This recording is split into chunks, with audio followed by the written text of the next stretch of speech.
I unloaded a full magazine on these guys. What happened to them, I don't know. The last thing I remember is my face and my body getting thrown into the back of the 50 cal. A sniper round smacked right exactly where my head was. So what that tells me is that sniper, while I was smoking my cigarette, had my head in their scope. And all I know, like, my mind was like, oh, it's on, motherfucker. So I reach out and I grab that barrel of that shotgun. Yo, this is Tito, giving a shout out to my boy Chi-Town. You know what it is. What up? Marine Corps, hoorah, blah, blah. That's how you give a shout out, bro. Come on. I gotta teach you this shit.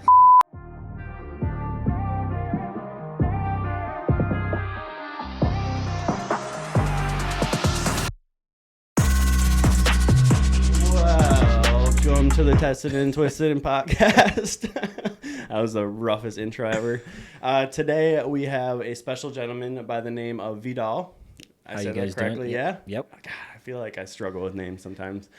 He is a security expert, which is the first security expert I've ever met in my life, which is cool. When you called me, I was super excited because I've been looking for someone to fill these shoes because I've always wanted to talk to someone in your lane. Yeah, and you know what? I love to talk about it because I had such a hard navigation process because there's no how-to book. Well, there is now, but when I started, there was no how-to book. There was no do this, and then you can, reach these goals. I had to figure everything out on my own. I watched this one gentleman, Byron Rogers. He has a podcast specifically dedicated to executive protection. And I watched what he did. And what he did is he had constantly brought senior level executives from companies, sat them down, talked to them, and it allowed me to get inside their brain and say they like this, they like this, they like this, they like this. So I modified how I approached everything, hit all those key factors, and then went out there and started networking with people. And here I am now. I've worked with some of the richest people in the world, some of the richest companies in the world. I've done some pretty ghetto things. I did a concert, a hip hop concert in Miami, a solo operator. So it's just me and the client and their entourage. This individual wanted to go into the mosh pit. Not a good thousands idea. and thousands. I have semi-dress shoes, nice jeans, and mud up to my knees. Yeah. And this person was in the middle. I mean, you can feel the surge of the crowd, like as they breathe. You can feel just the getting squeezed. I'm like, we got to get out of here. So I had to skirt them around through the crowd, hop a couple fences to get them out of the way. Yeah, so you probably can't say who it was, right? I cannot. Yeah. So many contracts, non-disclosure agreements and stuff like that. Yeah, they can come back and get you. I can only imagine the shit you've seen, which we'll get into. So Vidal, he owns a company called Cover 6. He's done a lot in his short life so far. he's got quite the history, which we'll get into.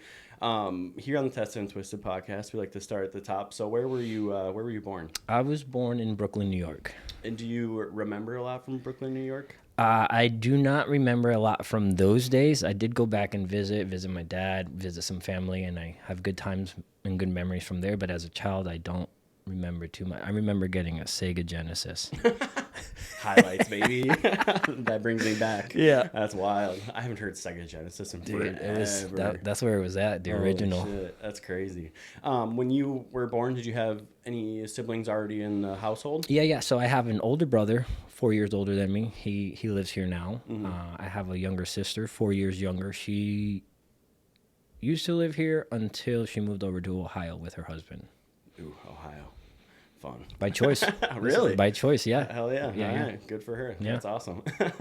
So you were here you were in Brooklyn until you were 3. 3, yeah. And then you took off to Florida. Yes. And what was the situation surrounding that? My departure from New York? Yeah. All right, so my dad, he was involved heavily into things that you shouldn't have been, drug dealing, things like that. Like big weight. He had a couple of bars in New York, and my mom quickly established that she didn't want me to grow up around this type of situation. So she told him, hey, I'm going to take him to go do some shopping and she took me shopping on what we like to call an airplane. And so we flew from New York. we window shopped. Oh yeah, literally. Yeah, so we window shopped all the way to Naples, Florida, where I grew up since I was 3. Been there ever since, except for my time in the Marine Corps. So, growing up as a kid, what was your personality type? Dude, I am like all over the place, man. Like I have so much high energy. You either loved me or you hated me. Mm-hmm. My mom, she would have to sit me down, wrap her legs around me in order for me to sit down and watch a movie. Okay. Damn. Very loving, but very like couldn't control it, like out of control energy. Mm-hmm. So I mean, good kid. I got in fights in school. That was my biggest issue. I didn't like bullies. I didn't like being talked down to, probably because of my own insecurities. So I'm like, dude, it's not going to happen here. I can't talk back at home, but I'm going to talk back to you. Mm-hmm. So I always get in trouble. But if you ask any one of my teachers, good kid, didn't really focus on schoolwork too much. School to me was like social. Mm-hmm. My mom had a super tight leash. So anytime I wasn't with her, I was out trying to make friends, meet friends, things like that. Where do you think that tight leash came from? Definitely my dad. So, and the lifestyle that my mom grew up, because, you know, my family was all in addiction.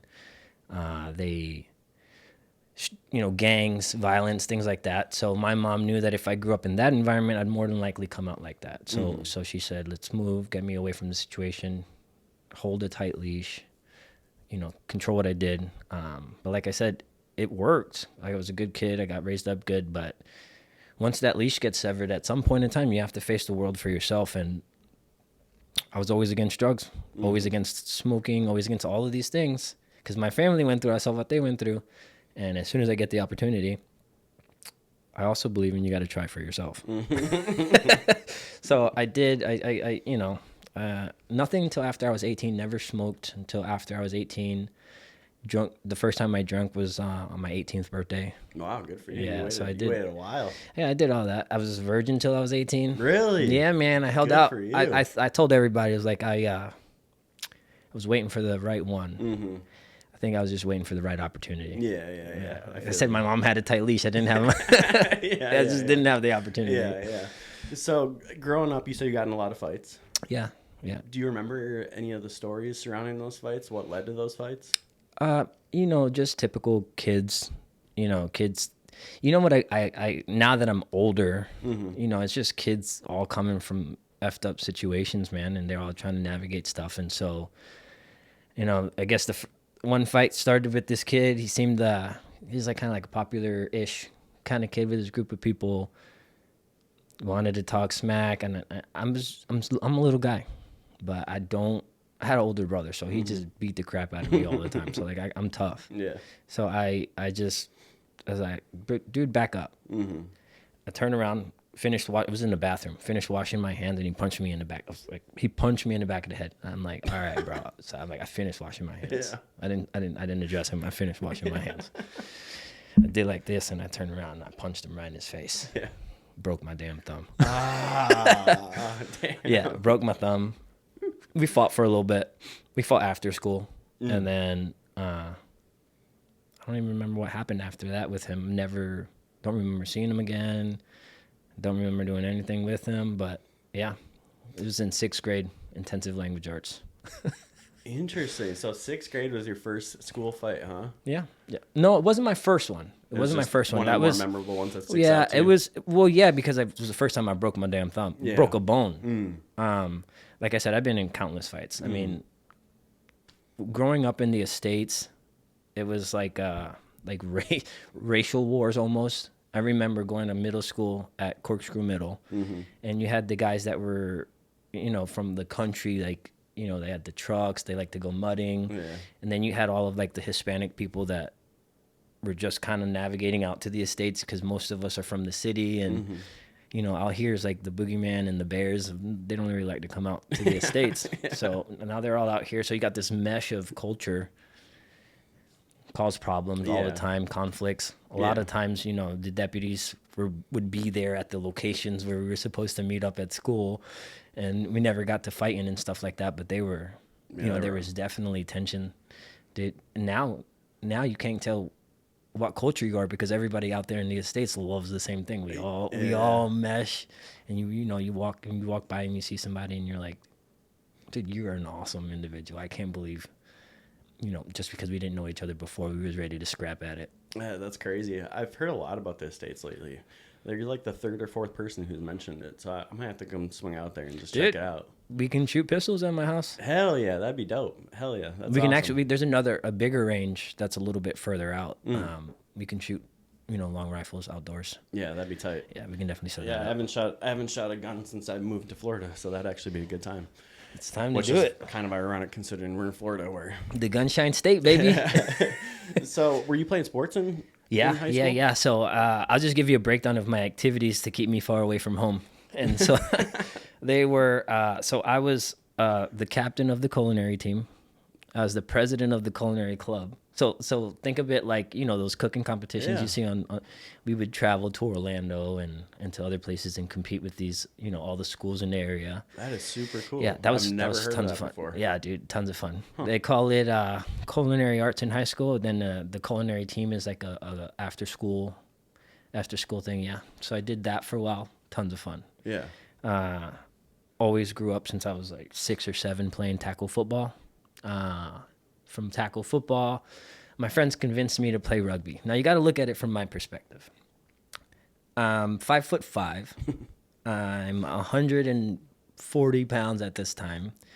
I'm used to having a helmet, protection. And they're like, dude, you'd be great at rugby. Just these monstrous dudes just running right into each other, smashing each other. So it took them a whole year to convince me to play. Yeah. And then when I got out on the field, they could not catch me, dude. I think, and I attribute to this, to you run faster when you're scared than when you're mad.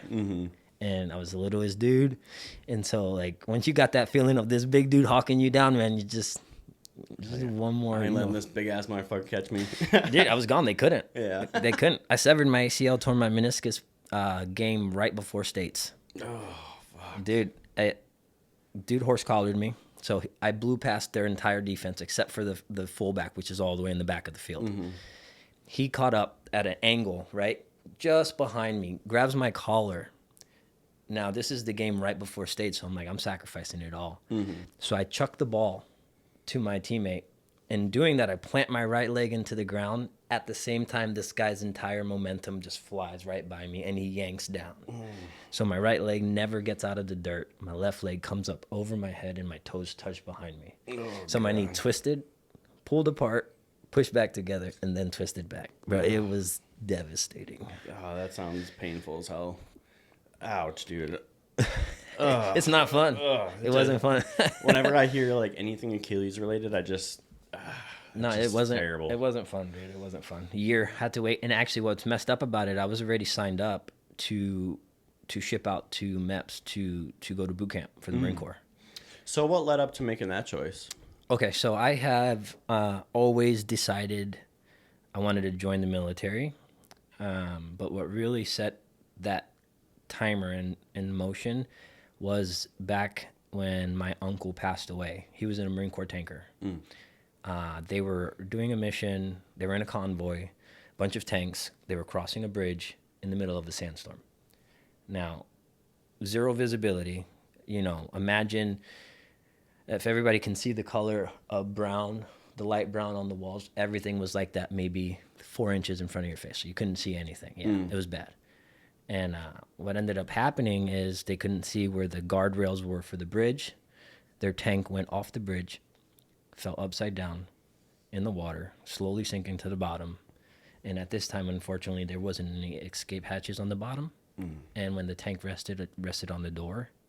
And, the tank had slowly filled up with water. Some of those guys opted not to drown, and some of those guys opted to drown. But it wasn't until after they got back to the base that they realized that there was a tank missing. So they backtracked, did everything they could, found the break in the fence and the rail and over that bridge, and determined, obviously they must have sent divers down or something somehow. Went down there, found, their bodies inside the tank. So during that funeral, he was the first something, whether he was the first Puerto Rican or the first person to die in the Marine Corps in his particular spot in New York, whatever it was. He was in the newspaper for it. When we went to the funeral, there was about 60 Marines that showed up. None of them knew who he was. They showed up in their dress uniform. They showed up out of respect. They showed up out of that brotherhood of, you're always one of us no matter what. And when I got to witness that type of camaraderie and brotherhood, is like, it's a no-brainer. Yeah. And not to mention, I wanted to kick ass because I was pissed off that somebody could do what they did to people that weren't even combatants. If you're going to be a man, if you're going to be for something and you're going to try to take something out, make it be the hard target. Don't make it be a soft target. So I was like, I wanted to show them what a hard target can do. And so shortly after, I convinced my mom my junior year to sign the papers for the Marine Corps, which she was adamantly against the entire way. Yeah. You want to hear something funny? So when my junior year, my sophomore year, I told her I was going. Nope, you're not going to go. You're not going to go. My junior year, I'm going to go. I'm trying to schedule an appointment for the recruiters to come over, but I had to convince my mom. She wasn't about it. Finally, I told her, listen, I'm going to the Marine Corps. You're either going to help me by signing off now so I can lock the job that I want in, or you're going to hurt me by not allowing me to sign up early, lock my job in, and I get what I get. She finally agreed to meeting the recruiters. And I remember an hour before they came, I'm like, Mom, you ready? She's like, tell them not to come over. I'm like, Mom, I'm not telling them nothing. I'm like, they're going to come to the door, whether you like it or not. I'm not going to say nothing. Let's just put 15 minutes after those recruiters walked into the house. My mom was so eager to sign the papers. Those recruiters were so good, dude. Yeah. She was all about it. She was signing the papers. She was scared. We lost family members to the war. I'm crazy. I'm that type of person. Like, I'm gonna push. I would run to rugby practice, to run, to get beat up, to run home. Like, I'm that type of person. Yeah. I always got the 300 PFT scores, the top score you can get for your physical fitness test.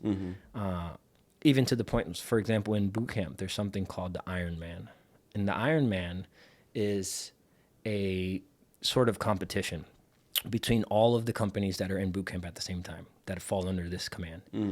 And they take the top 1% of all the physically fit individuals and you compete to see who's Ironman, who's the best.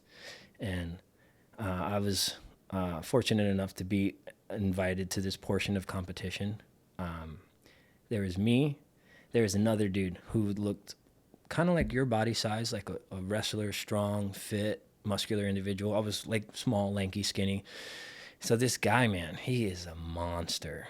I look at him, I could tell he's a monster. I'm like, he's probably going to be my biggest competition. So we start. The Ironman competition consists of pull-ups, it consists of sit-ups, and it consists of a 3-mile run. I did 27 pull-ups. And these Marine Corps pull-ups, they're different. You have to completely come to a dead hang. You have to go above the bar. And in boot camp, they're nitpicky. So if you have any motion outside of just this, they don't count it. So you hold yourself over the bar for a second, and then you go down. So I knocked out 27 of these pull-ups. That's so many. Yeah, I was beast moding it, right? Yeah. This fucking dude did 32. Dang. All right, I'm like, okay, buddy. You know, you're strong, but I got better abs. Yeah. So it's time to go to the crunches. I do something like 140 in 2 minutes. Damn. And this dude did like 160. I'm like, what the heck, man? Like, yeah, now I'm sweating a little bit. Now I'm sweating a little bit. And I'm the type of person that I'm the Iron Man. I don't care what you say. Like, in my mind, I'm the Iron Man. Yeah. And so it comes down to the run, 3-mile run. I hate running. I hate it, but I'm decent at it. I do this 3-mile run in 17 minutes and 5 seconds. That's which I think for the Marine Corps, it's 18 minutes. Yeah. To get 100% for 3 miles. Yeah, that's a fucking pace, bro. Holy shit. Dude, this dude smoke checked me, bro. He's like a damn gazelle and a lion. He's like a lion that had the energy and speed of a gazelle, bro. What? I could never catch him. So I always finished strong. I didn't like to start off strong because I didn't get burned out. So halfway point, it's on. Yeah. I could never catch him. Dude, This what dude the fuck was wiped this the dude made of? Wiped the floor with me. But you No know what? shit. Glad he was on my side. Hell yeah, that's amazing. Glad he was dude. on my side. So, I mean, I didn't get Iron Man, but I got, I got You're close too. Yeah, you're basically Iron Man. Yeah, I got close too. Aluminum Man. I like that. Aluminum Man, that shit's awesome. So the recruiters come, your mom signs the documents. Then what happens? So that's my junior year. So I still got to finish my senior year, and I'm scheduled to leave a month after graduation.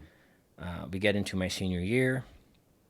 I start, rugby, which was crazy because I actually had an opportunity to take rugby somewhere. Had I had a little bit more time, my skill set was there. My speed, I was running like a 4.4, in crappy fields. So like my speed level was there. Yeah, it's fast as fuck. My IQ for the game was there, but what I was dealing with was having to break the football tendencies. Rugby is north and south. Football, you do a lot of east and west. I got yelled at all the time for going east and west. It was like, just run straight. So I did all that. And so rugby, and then my senior year, towards the end of the year, we're undefeated. We're undefeated, but not only we're undefeated, we're unscored upon. Damn. Yeah, and we didn't have the biggest team, but what we had was a coaching staff that really understood the game. And so we went undefeated. It's the game right before states, that's when that injury happens. And when that happened, the Marine Corps has an order. If you have any surgery on a ligament, you have to wait a year after your surgery date. Then you got to get reevaluated in order to see if you're physically fit. But now that they know you have an injury, like, it's much more like crucial of an exam. They're much more nitpicky. They're making sure you can do a lot of things. So I got that okay, but it was not for like a year and a half after. So I left in 2008. Damn, so you're sitting on ice for a year and a half, bro. That sucks. I was a lifeguard at Sun and Fun over in Naples. I guess it wasn't the worst. Yeah. I guess it wasn't the worst You were year. the best. You were the best lifeguard ever, Dude, I was, man. I was no, dude, I had that mentality. You want to hear something funny? Yeah. When I first checked into the Marine Corps to my unit, so our alphas, it's the green coat, the green pants, and the red rank, and not the dress blues. So when you check in wearing usually your alphas. At least it was for me. And there was a mountain. It's called MP Hill, right in the back of our company. And it was like a 3-tier mountain, the little death mountain. And I get there, and I don't know, maybe I pissed them off. Maybe I didn't piss them off. Maybe that was just how they said hello. They made me run up this mountain in my alphas. So I got dress shoes that are cutting my feet. Fuck. I got something called shirt stays. I'm not sure if you know what those are. It's like it pinches onto your sock, and then it pinches onto the bottom of your shirt, so that your shirt is wrinkle free. That's a thing. Yeah, dude, I'll show you. I They're great. need that. They got all kind of things. There's some that look like stirrups that you put your foot around the hole, and then you just have a pincher on the front and a pincher on the back. But they have ones that are concealed. Yeah, you don't. They go inside your pants. Yeah. Yeah. You don't even I need know. that. Yeah, that's Yeah. amazing. So they made me run up this mountain. Yeah, not as amazing when you're wearing. All that shit. Yeah. Dude, I booked it past them. I ain't gonna let these fools. They ain't gonna do that. They ain't gonna try to, one up me. I'm like, bro. So when we say mountain, clarify what, because people are gonna be like, I'll when you paint say you a fucking picture. mountain, they're like, what are you talking I'll about? paint you a picture. So there's a long dirt road, probably about a football field distance behind our building till you get to the base of this mountain. Now this is in Southern California, on Camp Pendleton. Big deserty, orange, ready type terrain. This mountain has, I would say, probably 200 yards of incline. Then you dip off, and you go to another 100 yards of an incline. Then you dip off, and then you go to probably another 150 yards. and that's just to get to the top of this mountain. And then usually what they do is they take you on what is called death runs. So you get up to the top of this mountain. Now you're just kind of like in open terrain. There's no buildings around you, and you just run for miles. Run. Some good conditioning right there. Dude, you know what's worse than when running on a death run, and as soon as you get back, you know what's worse than that? You think you're done, and somebody pisses off your staff sergeant, and then they're like, turn it back around, and they'll death run your ass right back that 10, 15 miles all around, and you do laps, bro. You get so mind, dude. yeah. I would lose my mind. I would hate that whoever that guy is that made that happen. Shit ain't I think sweet. that's the point. I think that's the point. Yep, that's the point. We gotta teach them. Yeah. So you get there, you do this crazy ass run. Then what's life look like for you? Life looks like, for me, freedom, because this is really the first time that I'm a big boy and I'm making my own decisions, and what the decisions I make reflect me. I don't have nobody else. I mean, there's structures in place in the military, but this is for a lot of people, the first time that they're independent on their own. So I'm out there. I know we're going to war. So my mindset is become the biggest badass that I possibly can. And, shortly after getting to the fleet, in January, February, March, April, May, I think in March or May of 2009, we were already in Afghanistan. So I went to boot camp December 8th, 2008. So, you got 3 months boot camp. You got a month. If you're not infantry, you got a month of what is called Marine Combat Training, MCT. And then you go to your schoolhouse. So I was military police. So I went to the military police schoolhouse in Fort Leonard Wood, Missouri, which I have a phenomenal story to tell you about Fort Leonard Wood when we get to it. But so 7 months roughly, I get to the fleet, and shortly after getting to the fleet, they're like, the CG's going around picking his security team, and they only pick the best. They have a choice of everybody they want to pick for, and I was part of that 22-man team. So we shortly after that, we deployed to Afghanistan in 2009. Is that common? That seems like an expedited service. It's like well, you got to consider when people get in. So like people could have gone in a year, 2 years before I got in and not have deployed yet, and then I could just be catching that spin up. But actually, in my specific situation, what happened was President Obama. He sent 30,000 troops, and a part of that 30,000 troop push, I was on that team because the general that we were protecting was the commanding general of the logistics out of Camp Leatherneck, which was in the Helmand province of Afghanistan. So because he was going, we got picked up on his deployment as opposed to our unit who came out 6 months later with a security element. Gotcha. Okay. So you said you eventually go from California to Missouri. No, but you bounced. So we went. So it goes like first. this. Yeah. So Missouri came before California. So I did my training in Parris Island, which is on the East Coast here, and the only other Marine Corps boot camp is in San Diego. So I did Parris Island over here, and then I did my MCT training over here as well on the East Coast. Then I went to Missouri, and after 3 months there in Missouri, then I went to California for my first duty station. Okay. All right. So East Coast, Missouri, California. Well, when I told them to send me, then when they were asking what I wanted, I was like, dude, I grew up here. Send me as far West Coast as possible. Send me West Coast, West Coast, West Coast. So all of my Marine Corps time besides the initial training was West Coast. So it was like 6 years I was West Coast. Did you like it over there? I loved it. Yeah. I loved it. Also, it's where you get in trouble. So you said you have an interesting story about Missouri. Yeah. Okay. So in Missouri, it's a Army. I believe it's just after their boot camp. So there's a big portion of Army guys. It's basically all encompass training base. So they teach Mortar T, which is the vehicle stuff. They teach military police. They teach chemicals like CBRN and things like that, and security forces. So all the branches that are going through this training, they all go to this particular base during this particular time. So you got Air Force, Army, Navy, Marine Corps. Mm-hmm. Now, amongst each other, there can be some rivalries. Yeah, for sure. I could see that. Right. So the way this was the setup was there was a chow hall over here, and then there was a gazebo, which is basically like the center of the base. Mm-hmm. And then over here you had barracks for Army, over here you had barracks for the Navy, the Air Force, and then the Marines were all the way in the back.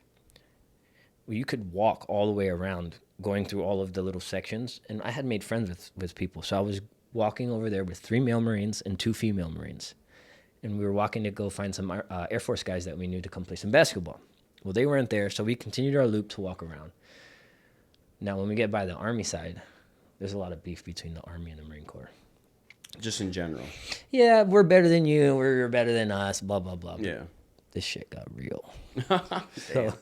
So we get to the Army section of where their barracks are. And like I said, 3 male Marines, 2 female Marines.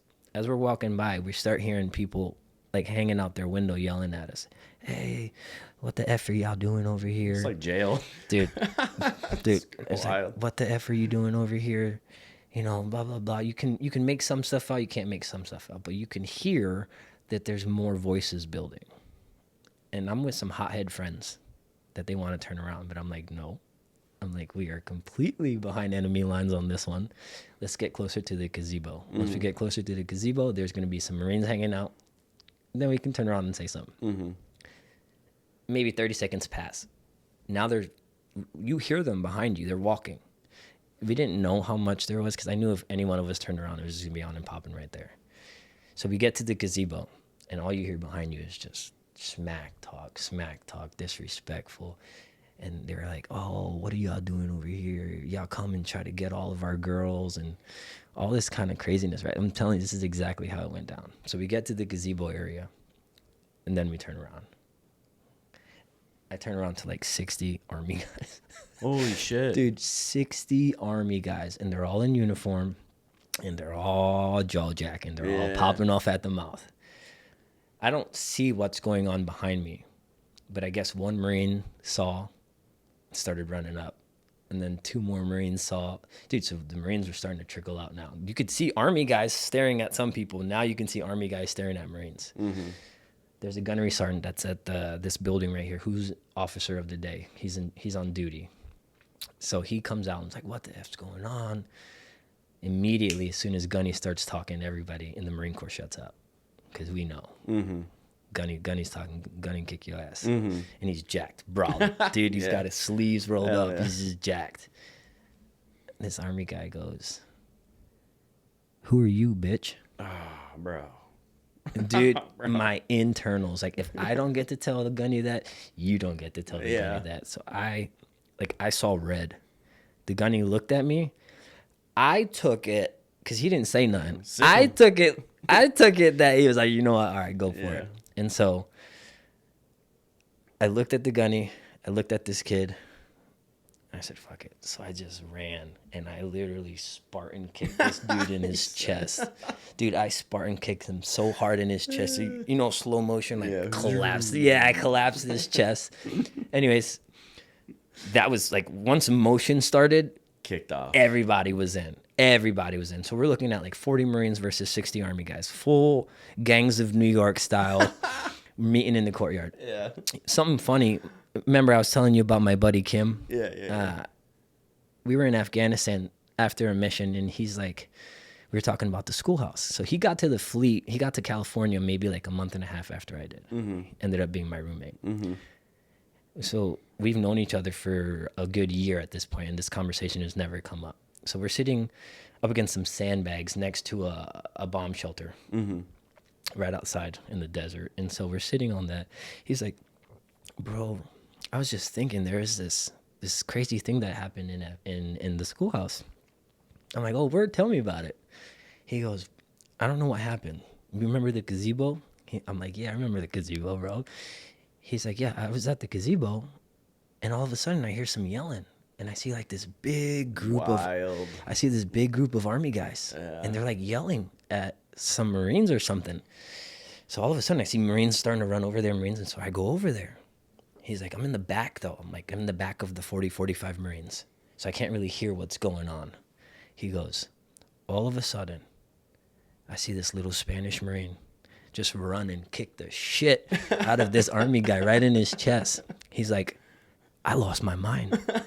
He's like, and I don't know why I said this. He's like, but I screamed, charge!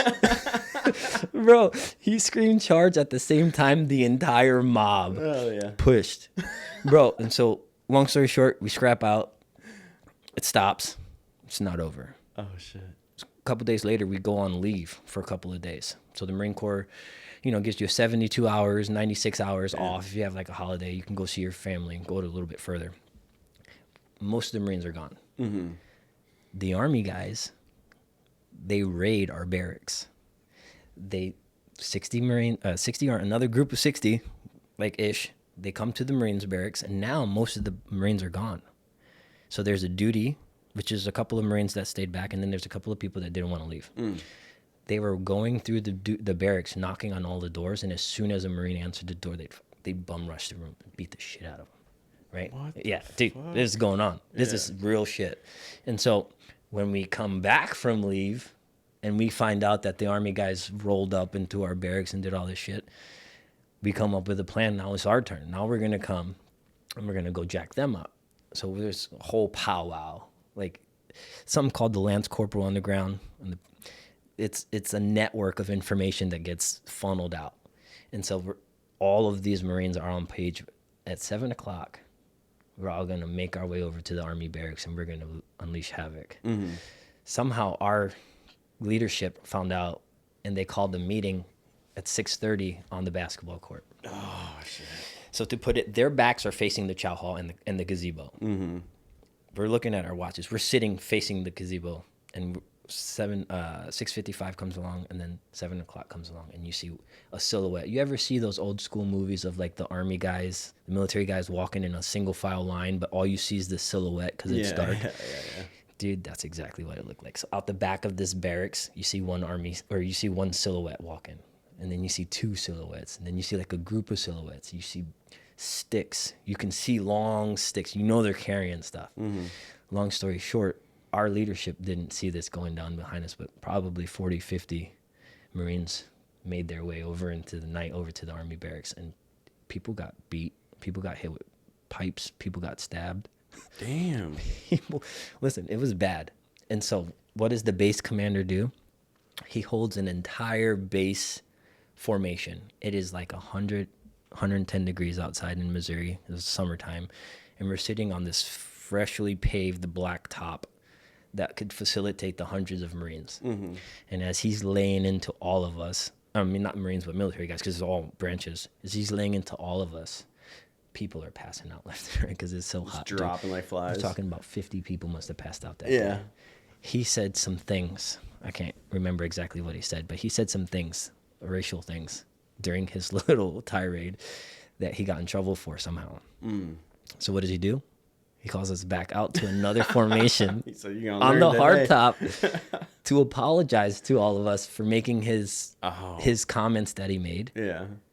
Well, another 20 to 40 people passed.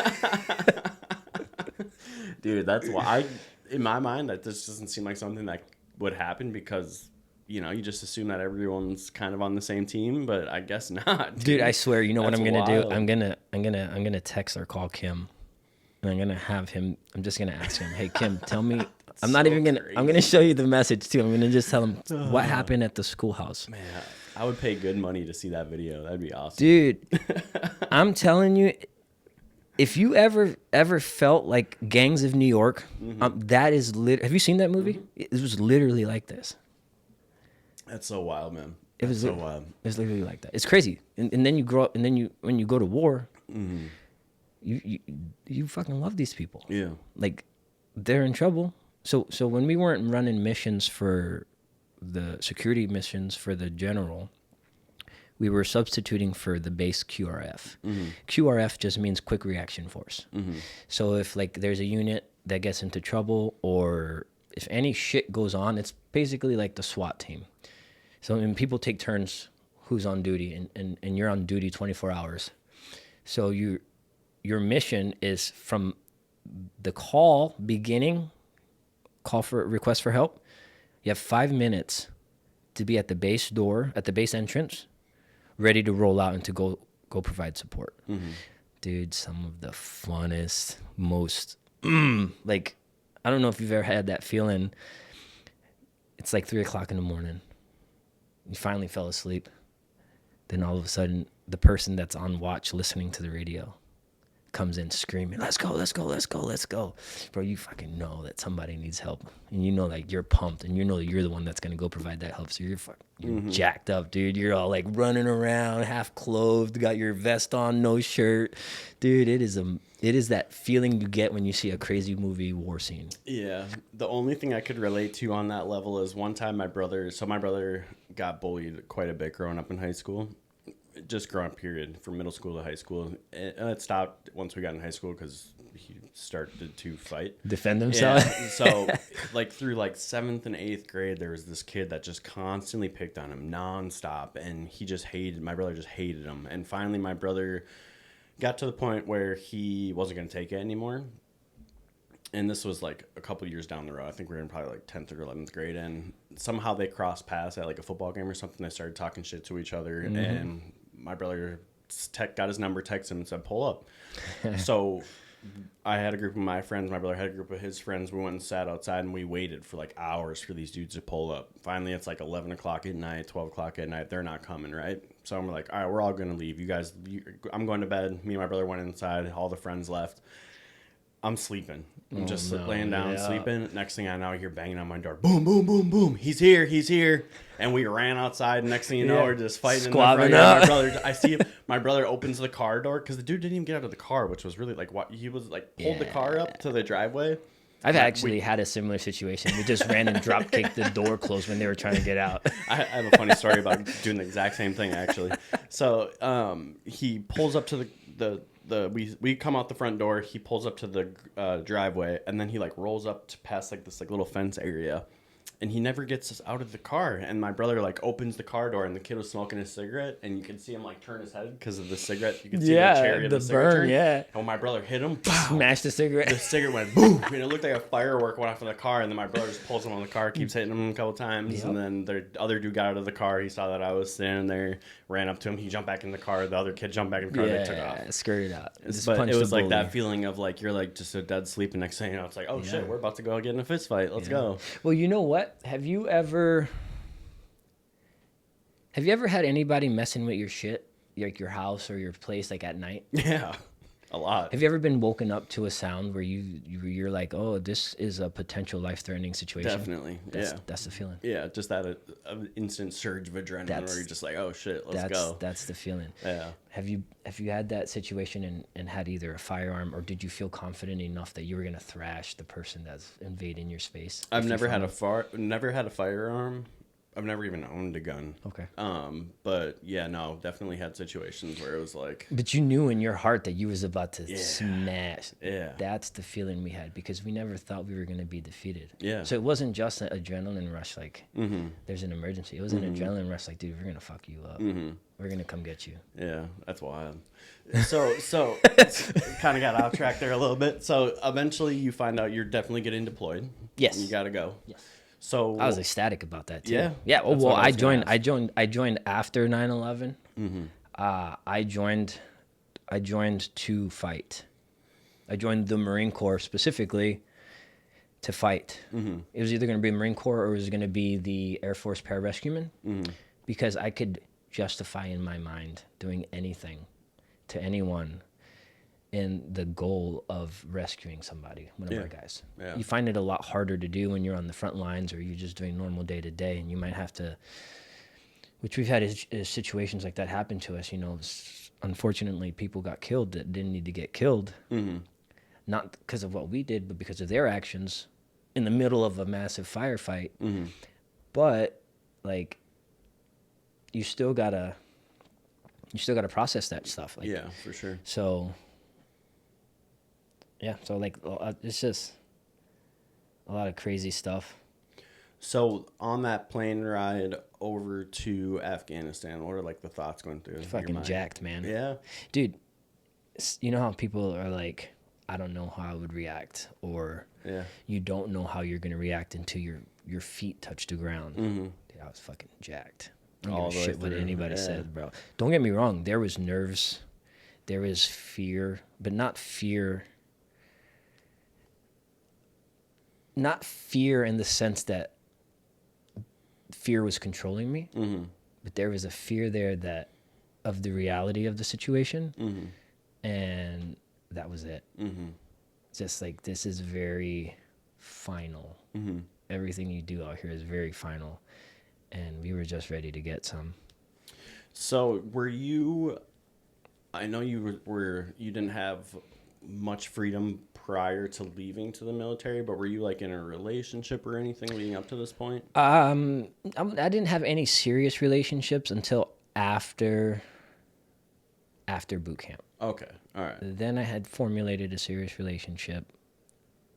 Ended up getting married to that individual. Before you deployed? No, Okay.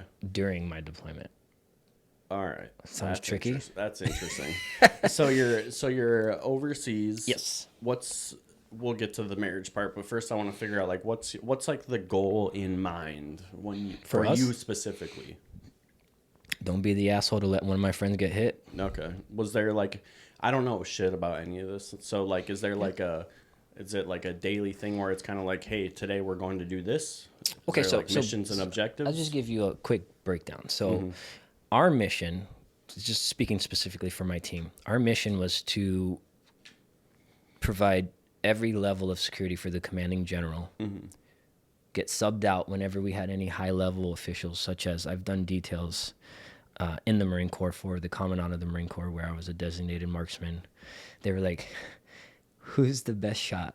I was looking around. I raised my hand, and they're like, all right, take your rifle, climb up these 3 ISO containers, which are those cargo containers. They're like, climb up 3 of them and stay up on top and just make sure nobody, just look out. Then we had Secretary of Defense. He came out, and we were a part of his detail. So all kinds of security. And then when these people are not there and the CG is not doing any operations, then we're tasked out to the base. So, you have a bunch of different missions depending on exactly what's going on. So for us, the general was president's.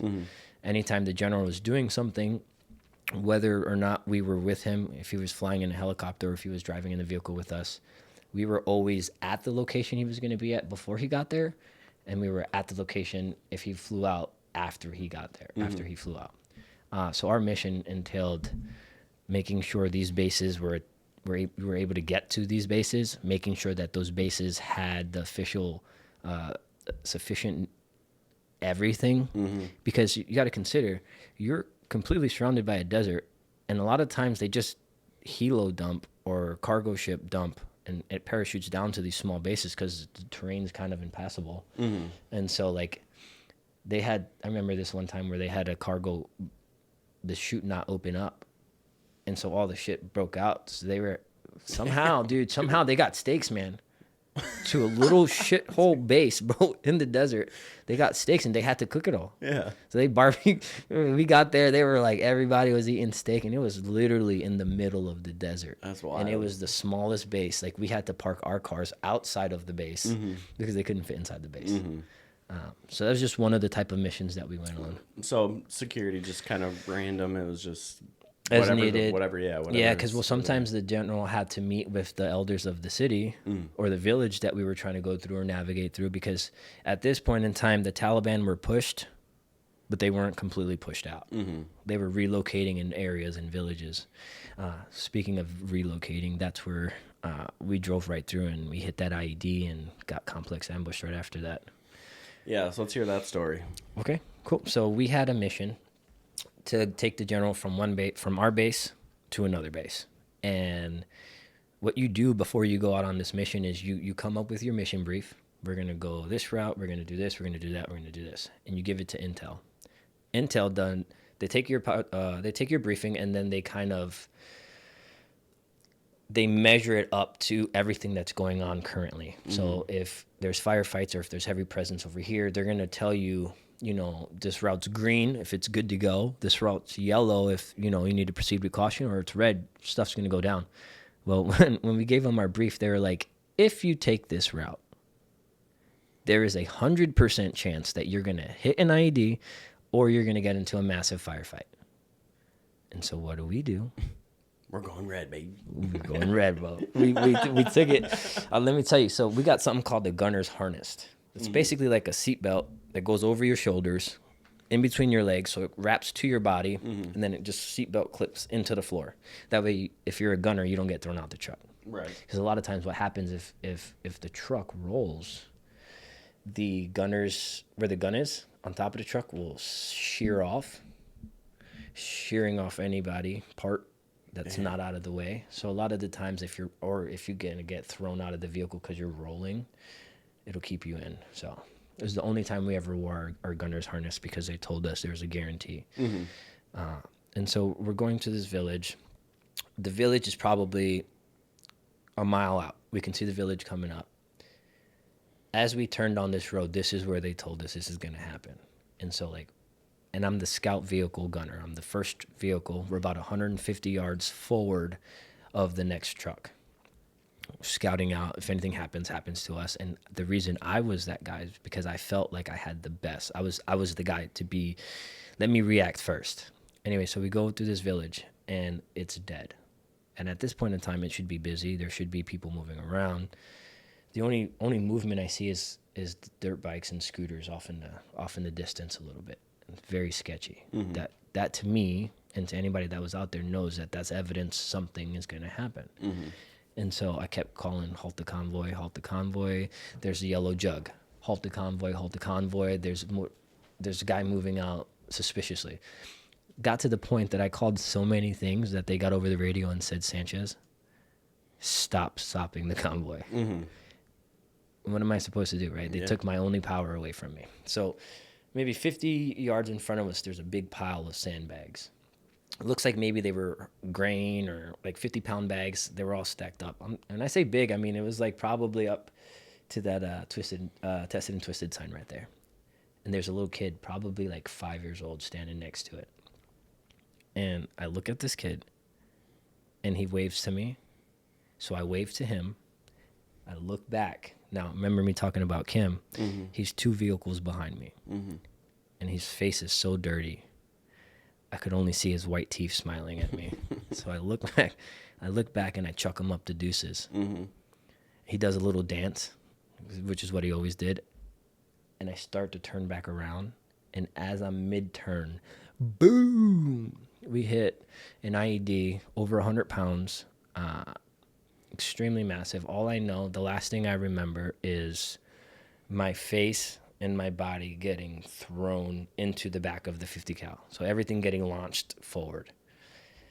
Next thing I know, I wake up. I am underneath the gunner stand. Somehow my feet are on top of the stand and my body's doing a C motion underneath the stand, my head. So I wake up. It's all dusty. You can't see anything. And I start crawling to the front of the truck. I need to go check my guys. And so as I go to the front, everything's blown up and just disarray. And so I'm crawling to the front, and I lean my back up against the center console in between both the driver and the vehicle commander. I can't hear anything because all I hear is the most intense high-pitched screeching sound. And I'm barely able to see the driver's face. And I think I'm screaming, "Are you okay? Are you okay?" And I'm not getting anything back. I can see him looking at me, but I'm not hearing anything or getting a response. So I just said, F it. And I start rubbing his entire body down, periodically looking at my hands to see if there's any blood. I can sort of start hearing words now. I'm okay. I'm okay. So I'm like, all right, cool. But as I'm hearing the I'm okay, I start hearing intense screaming from my left side, from the vehicle commander's side. And so as I look at him, he is crunched almost into this little position. And what had happened to him is, so we had a mine roller on the front of the vehicle. And a mine roller, picture like a giant spatula with 8 normal car tires on the front. Very heavy, armored. And what that was for pressure plate IEDs, so that if the mine roller ran over something, it would blow up the mine roller, absorbing most of the damage in front of us and not really affecting us in the vehicle. We did not know that the second to last tire on the right-hand side had broke off somewhere throughout that route. And the IED that we hit literally blew up by when the right tire of the vehicle hit it. And when we saw the mine roller, it was the exact gap that was needed to drive through and blow up right underneath him. And so what happened is there's a machine called the Blue Force Tracker. It's like a thick iPad, and it had every incident that was going on. And we used this thing to communicate and say there's an unexploded IED. We got into fire over here. Well, that thing sticks out about 2 inches. When the IED went off, because there's a V-shaped hole at the bottom, it's supposed to disperse the energy outside of the vehicle as opposed to a flat bottom. The IED was so intense, it snapped that V-shaped hole off and blew it somewhere, condensed the floor right underneath the vehicle commander, causing the floor to go up about 1.5 feet, which in turn pinched his knees underneath that system and accordioned both of his shins. So he's jacked. He's jacked up right now, and he can't move. And I'm jacked up. I found out later on that I sustained a grade 3 concussion from that. And so that's just to let you know what type of mind state I'm in. I'm foggy. I don't really know what's going on. This is really training just kicking in. So I know I got to get him out. So I literally bend down, and mind you, 155 pounds tops. And he was a good 50, 60 to 100 pounds heavier. Plus, we had all of our combat load, our flak jacket, all of that shit.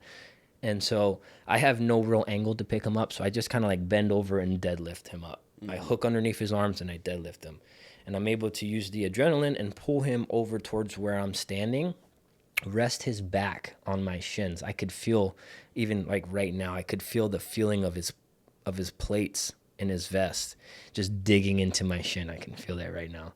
But so I lean over to get his left leg. Now they're still attached. There's skin, there's ligaments, there's clothing, but there's no stability. I get his left leg. I managed to like scoot it over and lay it straight in front of him on the cooler. My issue was his right leg. I couldn't lean over him and reach it. And so couldn't figure it out. I'm dazed and confused. And so I go to grab where his calf is. There's no shin bone. So his leg wraps around my hand. Literally, it wrapped around my hand and I freaked out. I didn't know what to do. So I just decided I'm going to put my hand here and shimmy his leg slowly off my hand, which I did. And then, hello, dummy. He's got pant legs. Pick it up like a hammock so his leg is stabilized. And that's exactly what I did. So as soon as I did that, he stopped screaming. Like nothing. I'm worried he's going into shock. One of the number one killers to anybody that gets injured out there. And so I looked at him and I said, if you don't keep fucking screaming, I'm going to squeeze the shit out of your leg. And as soon as I did that, he started screaming again. And so I told him, hey, bud, I got to pop smoke. So we had a code, green smoke, where there's no injuries. Red smoke, we need a corpsman because there's significant injuries. So it's like, I got to pop red. I popped the red smoke. I don't really remember after popping the red smoke. I just remember hearing the corpsman's voice behind me at some point. And as soon as I heard his voice, I blacked out. He tells me later on that I tourniqueted my buddy. I assessed every injury that I possibly could. I did everything that I possibly could without knowing it. So I just knew that I heard the corpsman. I knew that I had assistance and my mind shut off. The next thing I come to, and you got to consider, it was the time span of a blink. Like I blink and I open my eyes and I'm in a completely new scene. I'm standing in the truck, in the gunner stand, exposed, semi-exposed, and I open my eyes to bullets tinging all over my armor. If you've never been shot at, there's two sounds. that you should pay attention to. That's the whiz of a bullet flying by you. But what really you should pay attention to, if you remember those little snap rocks, pop rocks you throw and they make that snapping sound, as soon as a bullet travels close enough to your face or your head, you hear that exact same snapping sound. That's the round breaking the sound barrier by your head. Those are very accurate shots. And anything, if you sneeze the wrong way, those can hit you. I opened my eyes to ting, ting, ting, snap, snap, snap, snap, snap, snap, snap, ting, ting, ting, snap, snap, snap, all around me. So immediately I drop. I'm like, what the hell's going on? Regain like my mind, figure out what's going on, and poke my head back out. I realize, all right, we're in a complex ambush. Let's do the damn thing. So I poke my head out, ting, ting, ting, ting, ting, ting, ting. A lot of it's not getting the right angle because I'm in the truck and they're kind of shooting upwards a little bit. Yeah. So it's not hitting me, but I see where they're at. But what is catching my attention is a single steady snap that I'm hearing. And it's not very quick, which tells me it's a sniper. That to me is my biggest threat. So now I change what I'm looking at from within 100 yards to 100 yards to 300 yards. And I'm trying to calculate where I keep hearing this snap come from. And I'm looking through my ACOG, which is only 3.5 times magnification. So it's not like a sniper rifle where I got like a full view of the individual. I just see off in the distance 2 little black dots on a rooftop. I look at my ACOG. I can tell there's a weapon. I can tell there's a sniper. And I can tell what is to be a spotter. At that time, we had to get permission because spotters could be direct combatants or not non-direct combatants. And at that point, the rules of engagement were like very strict and you had to get permission to do a lot of things. So once I got that okay, I decided I was going to aim in on the sniper because obviously that's my threat. That's what's trying to kill me at the moment. But I was going to quickly shoot at the spotter. I just got jacked. My brain is all over the place. I was telling you earlier, have you ever had that feeling where you're standing there and your knees just kind of like buckle and you're like, oh, what the hell is that? Well, as I'm aiming in at the sniper, at the shooter, I take the shot. As I take that shot, simultaneously my knees buckled. And I did like a weird worm, like a worm motion. And doing that motion, I accidentally fired another round. Now, I can't confirm what exactly happened to those 2 guys on that roof because we didn't go and do an after actions report. But I could tell you that as I accidentally shot and I re-looked through my scope and I looked at those guys, they both slowly rolled off the roof. And it was not like, hey, let me get off the roof. It was, I'm falling off of this roof. So I believe that by accident, I'm a badass. That is so fucking wild, dude. Holy shit. Oh, dude, remember I kept telling you those guys or those sounds that were like tinging off the kind of like shooting up at my truck? So I'm like, all right, let me address this situation. So we were in the middle of a dirt road, in between some metal sheet sheds and some their little brick walls, the shit walls that they make. So maybe a lane and a half of worth of width. And there's a wall, and I keep getting shot at by like a lot of gunfire, like da, da, da, da, da, da, da, da, da, but it's coming from multiple guns. And I see that maybe like 35 yards in front of me at an angle, there's these 3 guys that they shoot and they drop and then they run in the gap of the wall. They run and there's an opening, but I can see them run through and then they post up at the other end of the wall and then da da da da da da da. So I told myself, after they reload, they're gonna do that little run thing. So I just anticipated, put my rifle on 3-round burst because that's all we had, semi and 3-round burst. And I said, as soon as I see these guys move, I'm just gonna offload. Well, as soon as I saw one of these guys move, I offloaded.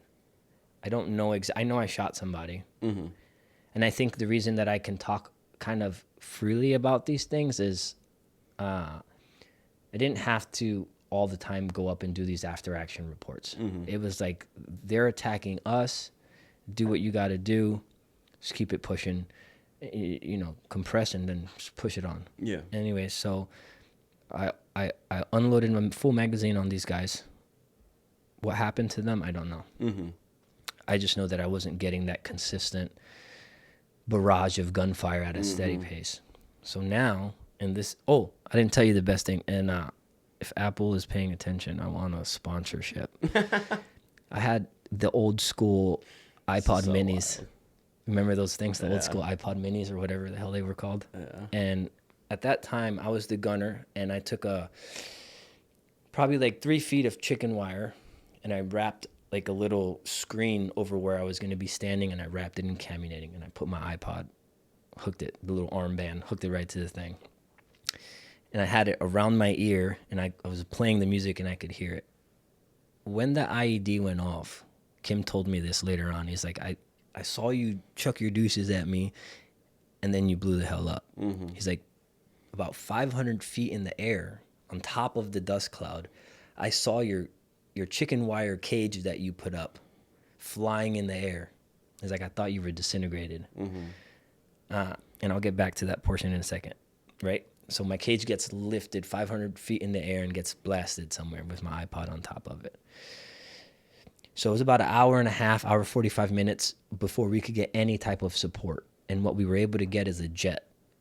And we got this jet, but because we were in the village, next to the village, they couldn't drop any ordnance. But what they did, which was super clutch, is they came down hella fast, skirted the village, and shot out their flares. And what that did was it scared the terrorists enough to stop fighting with us, and then us have enough time to pick that truck up, mount it, pull it, everybody get in new trucks and keep going. So that's what we did. About an hour and 45 minutes, we're fighting crazy ambush, completely outnumbered, at least 3-1. And we start moving again. Less than 50 yards, we hit another IED. No. This one was significantly smaller. I hopped out, providing security, because we needed to go assess the driver and the other people. There's this old Afghan dude sitting in the middle of this, like, looked like it was a farming plot, but it was just dirt at this time. He's literally sitting in the middle of this field during the entire firefight. So to me, this dude's a part of it in some way. So like as soon as I hopped out and I seen him sitting there, I had my ACOG trained on him, and I'm telling you, dude, if this guy had did any quick sudden movement, he was gonna get it. I mean, a sneeze or anything. Thank God that he didn't, because I don't think that he was part of it. I just think he was there. But I had some colonel behind me, because he knew I just got blown up, and so he wanted to make sure I was okay. Thank God that guy didn't do anything, and I didn't shoot him in front of the colonel. Yeah, unworthily. Yeah.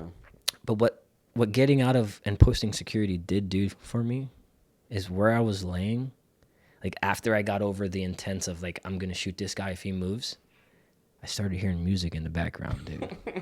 I'm like, no. I'm like, what is that? I'm like, I'm definitely hearing music.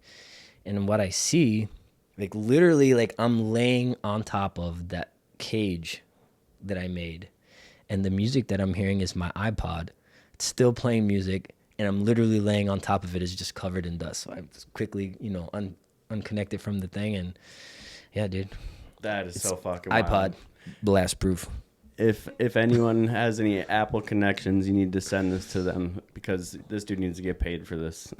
Listen, they are blast proof. That is the best promotion best marketing I've ever heard. Yeah, that's amazing. Tried and proven firsthand. Yeah, that is so crazy, dude. So crazy. So I have to ask, what happened with the guy with the legs? What, did he live? Dude, yeah. Really? Dude, Goldie, Goldhammer, but dude, he's a trooper, man. For the longest time, I kind of lost touch. With reality for myself, because I was dealing with a lot of stuff too, but lost touch with him, and I just had what I found out to be like survivor's guilt. Now, nobody died, right? But what I did witness is a good buddy of mine not have the ability to do something the way that he did just the day before. Yeah. Such as walk. So we got him medevaced. he ended up going to a couple of different hospitals close to where we were at. I refused to get medevaced because we were already one guy short. I told them I would agree to get medevaced once we got to the destination. And so I got there. They put me under observation because they didn't want me to go to sleep because of the concussion. And so I had to wait all night. And then get medevaced the next day, which was crazy. First time in a helicopter. You want to know something funny? Mm-hmm. In a combat zone, you would think that this comes like logical to me, but it didn't. In a combat zone, when a helicopter lands, when they take off, they got to do an aggressive maneuver. Because a lot of the times these fuckers are going to be shooting at them. Yeah. So I get on, blah, blah, blah. I'm running to this bird. I get on the bird, and I'm sitting down, and dude, hella crazy angles. Yeah, I'm like, oh my God, dude, like, what's going on, bro? And then all of a sudden I shifted, and then I felt something poke my ass. I'm like, and I did like this, and I turned and I looked. There's 3 holes, bullet holes, from a previous takeoff that... lit that bitch if up. I was sitting there, my armor is on my chest, not my ass. Those rounds would have went straight through me. And so check this. I look down, and you could see like the disbelief in my face. And I look up at the door gunner, and he's looking like a savage. He had those full face masks, like motorcycle helmets, but looking door gunner guy with a big old gun. He just gave me one of those. Like, it is what it is, buddy.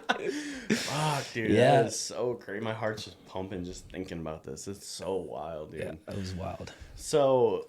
Oh, and by the way, real quick. Yeah. So Goldie. Yeah. So after I get medevaced, I get taken... So Camp Leatherneck, there's a Camp Leatherneck, which is U.S.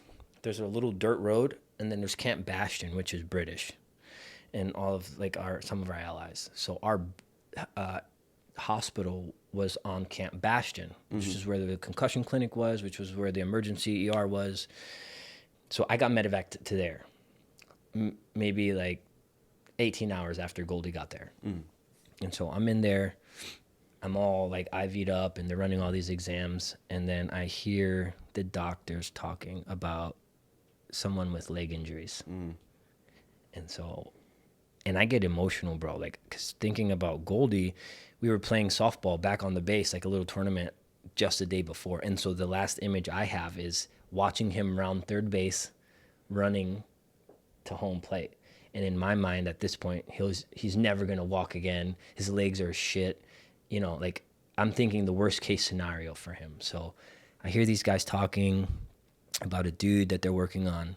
So I was like, in my heart, I knew it was Goldie. So I started ripping shit off of me, and I'm not going to let him be in a room by himself, right? This is my mentality. I'm going to go find him. And so I take the fucking IV pole, and I unplug every other test at the end, bare-assed, because I got, like, the hospital gown on. I don't give a shit. Bro, I would start walking through these doors. I'm, like, peeking through all these doors. I see doctors come, so I, like, ditch the pole. Now I just got the IV bag in my hand. And I find this double doors. And I look through the window, and I see Goldie laying there. He's unconscious at this time. I see him laying there, and dude, he had like fucking 4 of these poles this size sticking out of his legs, like big old screws and bolts, probably this far out of each leg, like holding all of his shit together. Holy fuck. And dude, I just kind of like feel so responsible for him at that time, because it was my job to identify the IED, which...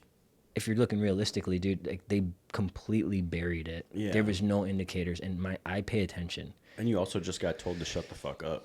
Yeah, on top of that. Which is so much pressure, dude. That's what I was thinking about when we first started the story, is just like, fuck, that is a lot of pressure. To you're calling the shots. Like, you're the thing that's standing between what happened and, like, it's just unfathomable to me, dude. I just can't imagine. Yeah, that's wild. Yeah. But yeah, so long story short, the last time, so it was a couple years, like, I got out, by the time I got out the Marine Corps, I still hadn't talked to Goldie. And like, it was always, you know, I just never dealt with it and properly anyways. I just compress and compress and compress, which is what the Marine Corps teaches. Just compress and deal with it. So that's what I did. But I find out that I was harboring this survivor's guilt, at least because I felt like I dropped the ball and got us all fucking blown up. And by the way, people like to come up to you and be like, oh, congratulations, you got a Purple Heart. Congratulations. And truly, we appreciate it. But I want people to take a second and think what the Purple Heart really means. You know what I call it? The Enemy Accuracy Award. Because they got my ass. So it's weird when you think about saying thank you because I fucked up. People are like, oh, thank you. I'm like, well, yeah, you're like, I mean, you just go give the terrorist the attaboy. I mean, I can understand what you're saying, but I think that, yeah, I mean, I don't know, man. Obviously, I wasn't there, but it seems like he kind of had well, I don't, like, what I'm trying to say is I don't feel like it was your fault, man. Like, how you... Right, like it's and you know what's crazy about it is, like, I can look at it from two different point of views that I believe at the same time. One, yes, there is nothing I could do because somebody told me to stopping the convoy. I could have still stopped the fucking convoy. Yeah, I could have did all of these things. I had to. Obviously, I was getting told an order, but at the end of the day, I screw your order if I know better. You get what I'm saying? I didn't care what you're going to do. Give me a negative counseling. I don't care, bro. Like, what is that? Like, the alternative? Getting blown up. You know what I mean? So, at the end of the day, I look at it like one of those, like, never-ending battles. Like, one day, yeah, you did everything you could. The next day, dude, you're a piece of shit. Yeah, that's a sticky situation. I can understand where the... Yeah, but this fucker, I find out later on, is riding horses and shit. He's a contractor back in Afghanistan. I'm like, you motherfucker, for like 3 years I was condemning myself and you over here playing, cowboy up and back in Afghanistan. Like, what? Shout out Goldie. Yeah, Goldie, you're a rock star, bud. You sound like a gangster. So I don't want to spend too much more time on this because I just... Dude, there's stories for days, man. I told you about that sniper, dude. That's what I was just gonna ask you. I want to hear this. I want you to tell them this because this is like so interesting to me. Okay. So there's another situation where we're driving through the desert and a vehicle. So at this point in time, we were attached to a bigger convoy. It was R5 trucks, probably attached to 45 more vehicles. Somebody hits an IED up in the front. And so we're at this big halt. We're standstill. It's probably like 2 hours in. I'm tired. I'm annoyed. We're not moving. So I'm on top of my truck.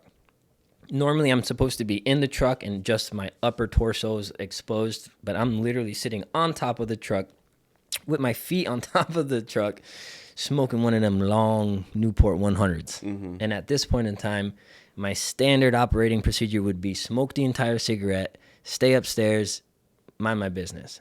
As I get probably 4 puffs, significantly, like, not at the end, 4 puffs to the end, I hear something inside me that says, go mess with the boys. And immediately I flicked my Newport and I pulled my feet back and I rocked forward. I would say there's 3 feet from where my feet were at to where the top of the gunner stand was. Before my feet hit that damn stand, a sniper round smacked right exactly where my head was. So what that tells me is that sniper, while I was smoking my cigarette, had my head in their scope and was adjusting for elevation and windage and all of these things. And they shot that round as I was rocking. So had I stayed up a split second more, that sniper would have smacked me right in my face. So they didn't tell us this, but this sniper in this particular area had killed 14 or 15 Marines by shooting them in the T-box. Now, a T-box is literally from here to here. Anywhere in this range, you're almost automatically putting them down. These guys are mobbing through the desert. Their heads is bouncing around, and she shot 14 or 15 of them in the face. And nobody told us that they were operating out there. So that first round comes in, everybody yells at me in the truck, like, what was that? What was that? And I poke my head up, I look back, and right where my head was, I can see the impact zone of a round. So I'm like, sniper, dude, there's a sniper out there. I radio up, sniper.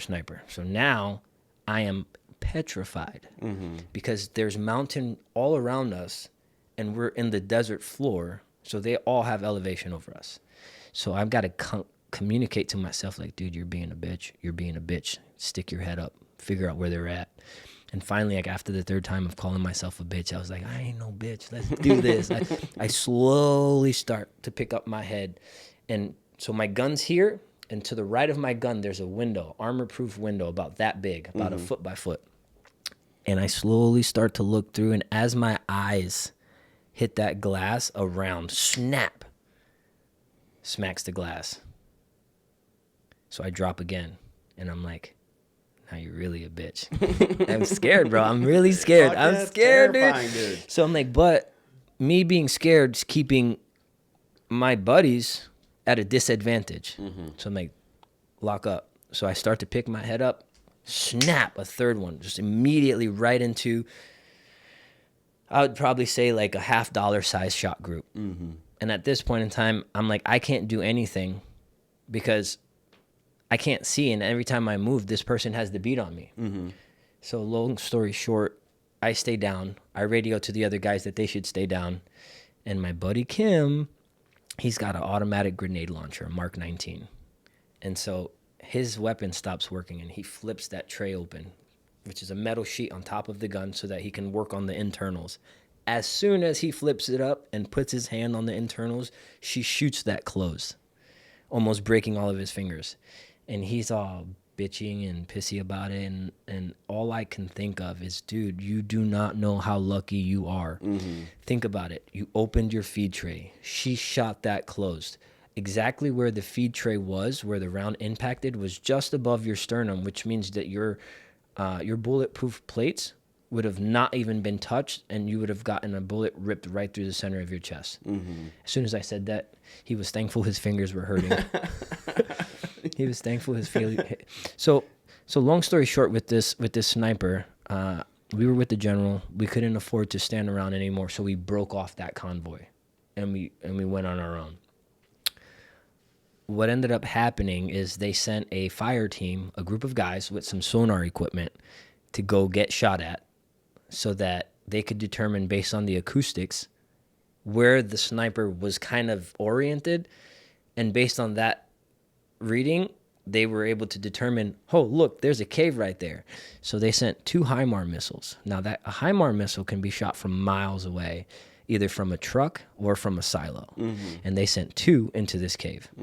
And when they destroyed this cave, these boys went up and did an after actions report. And they found out that it was a female sniper.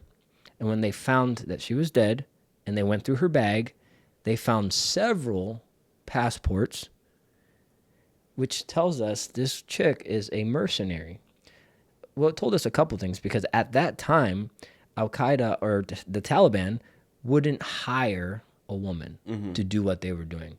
They might utilize women, but not in the capacity to operate on their own. This chick was a French foreign national, probably some sort of Chechenian sect where they were a little more lax on women, or she just hated the U.S. and she was just out there on a solo mission for whatever reason. But yeah, that was literally the most personal thing that has ever happened to me. I take the fact that she was aiming at my damn head much more personal than the random guy who dug a random hole and put a bomb in it. Yeah, that's just so wild to me. And then the fact that she's it's a girl. It's just like, when you told me that, I was mind blown. Well, if you think about it, dude, like that, some of the nastiest snipers are women, because naturally their bodies are more relaxed. So I think there is a study done on it. Don't quote me though. But I think women have some attributes to them that make them better snipers. Super interesting. I'm gonna dig into that after you guys leave.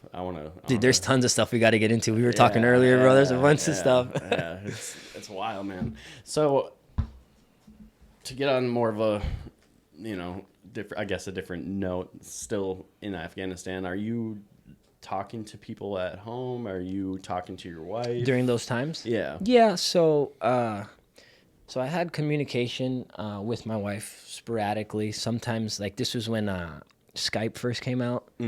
And sometimes we could get a good enough signal that we could jump on a Skype call. And that would just be like on the computer at the base? Yeah, on the computer on the base. Or you could call. They had like a little call center that sometimes it worked in that you could get calls out. And you can communicate that way. A little bit through like MySpace. I think it was MySpace. Oh my God, that's wild, dude. MySpace. Yeah, dude.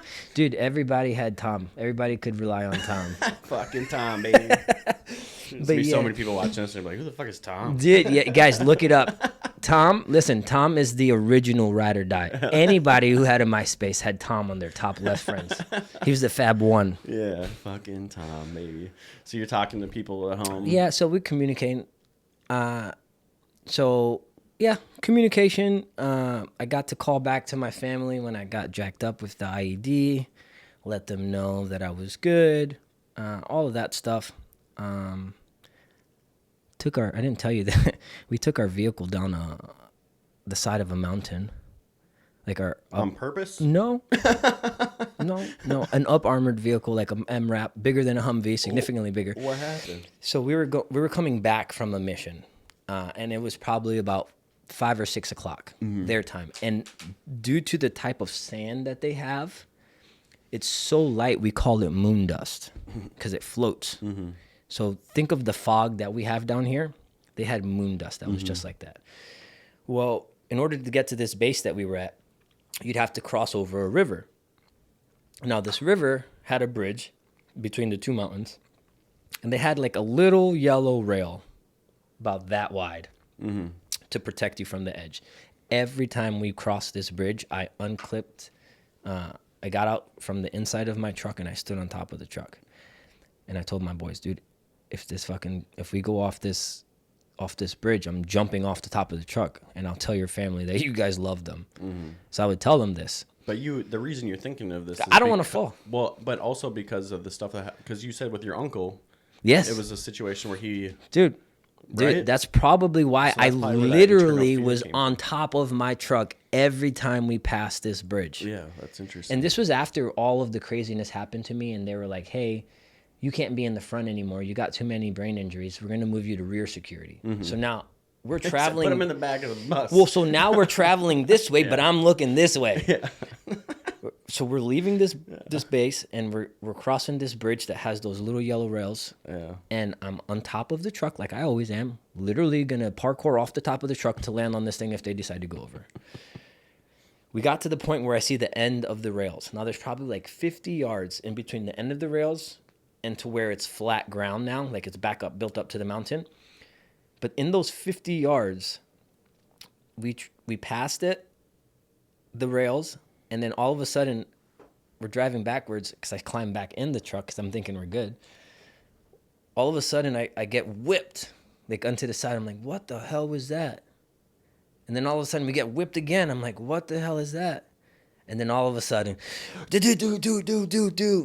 all of a sudden, we are moving at a high rate of speed, and it is like boom, boom, boom, boom, boom, boom, boom. So we're literally going down the gap in between the rails and where the mountain is, where it's flat ground, where you don't got to worry about falling. And it's probably a little bit less steep than a 90. It was just enough for me to be on all fours and crawl up from the bottom to get back up to the road. So what happened was the dust was higher off the ground, so he couldn't see where the edge of the road was. And his right tire clipped just the edge of that, and he corrected it. And when he corrected it, the back tire clipped the edge. And he said at that point, my natural instinct was to turn into it, because if I tried to correct again, we would have rolled. And I would have been dead for sure. But because he decided to go straight into it, I was able to push myself like inside the truck just enough to see ammo cans, like 150-pound ammo cans of 50 caliber ammo, flying through the truck, but in slow motion, flying through the truck. And then all of a sudden, we hit something, boom, and I could feel the front of the truck flip up. And then all of those ammo cans and weapons flew right back the other way.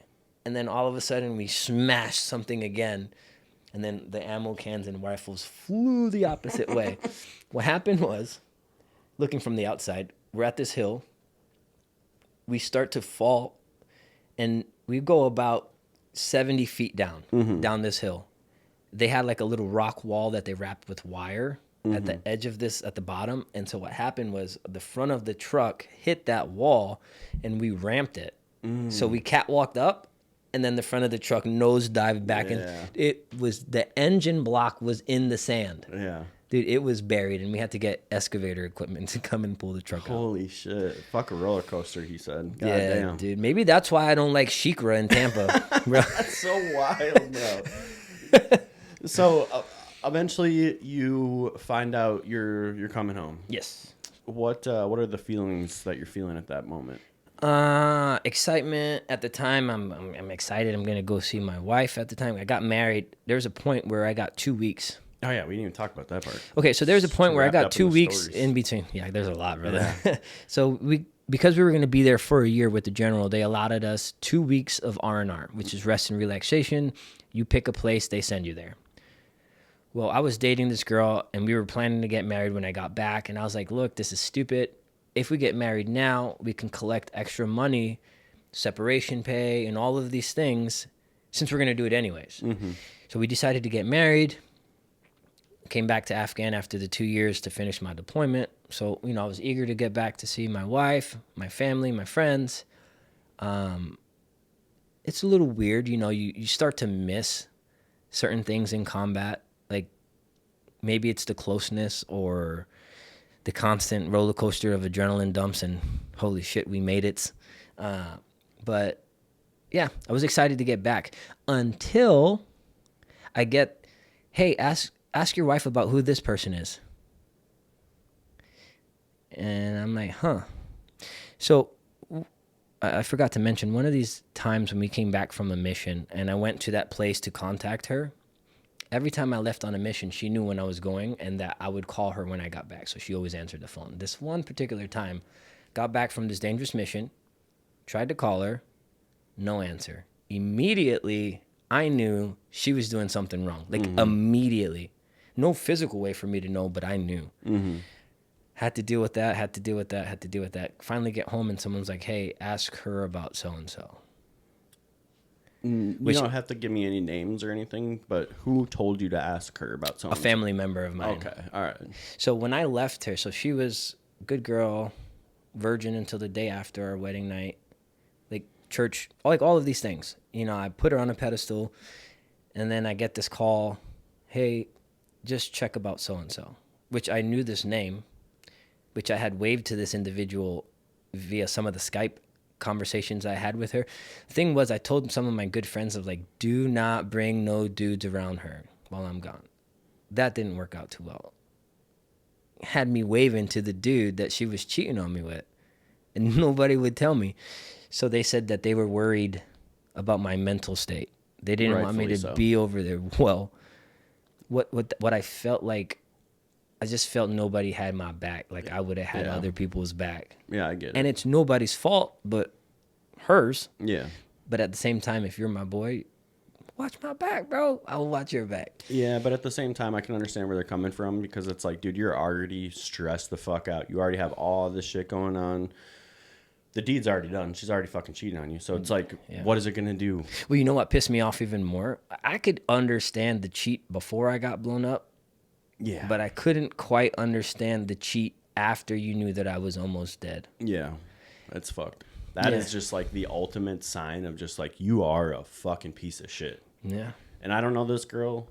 Sorry if I'm offending you in any way, everybody's shape, or entitled form. to how we feel. But I just like, whenever I mean, obviously your life isn't a movie, but I've watched movies where situations like this happen, and for some reason I just get this like guttural reaction to just fucking lose my mind. Yeah. 'Cause it's just like, dude, so unfathomable. Dude, I physically got pissed off at John Berthal. You know who that is? Yeah. The fucking Punisher. Yeah. Fucking Walking Dead. Yeah. Because he screwed Rick's wife on The Walking Dead before they even knew he was. Dude, I, for the longest time, was upset with John. Sending a message. No, never that. But funny thing, I can't talk into specifics, but I got to drive him around because of somebody else that was a client. I got to drive him. The coolest dude, man. He's got a great podcast. I know, that is so sick. But my problem was... Shout out the real ones. Yeah, shout out for real. My problem is I had an imaginary problem with an imaginary actor because of some real life shit. And we've all been there. So you bring it up to her, hey, who's fucking Johnny Two Shoes? Yeah. And what's the reaction? What was crazy about it was it was like a couple days after I got back. But every time like I would go to kiss her or something like that, she would be like weirdly emotional. And then I got told to question that. And then I was slowly leaked the information. Oh, he kissed me. Oh, this happened. But just to come to the long story short, remember I told you I had those spidey senses telling me she was doing something wrong? I dug.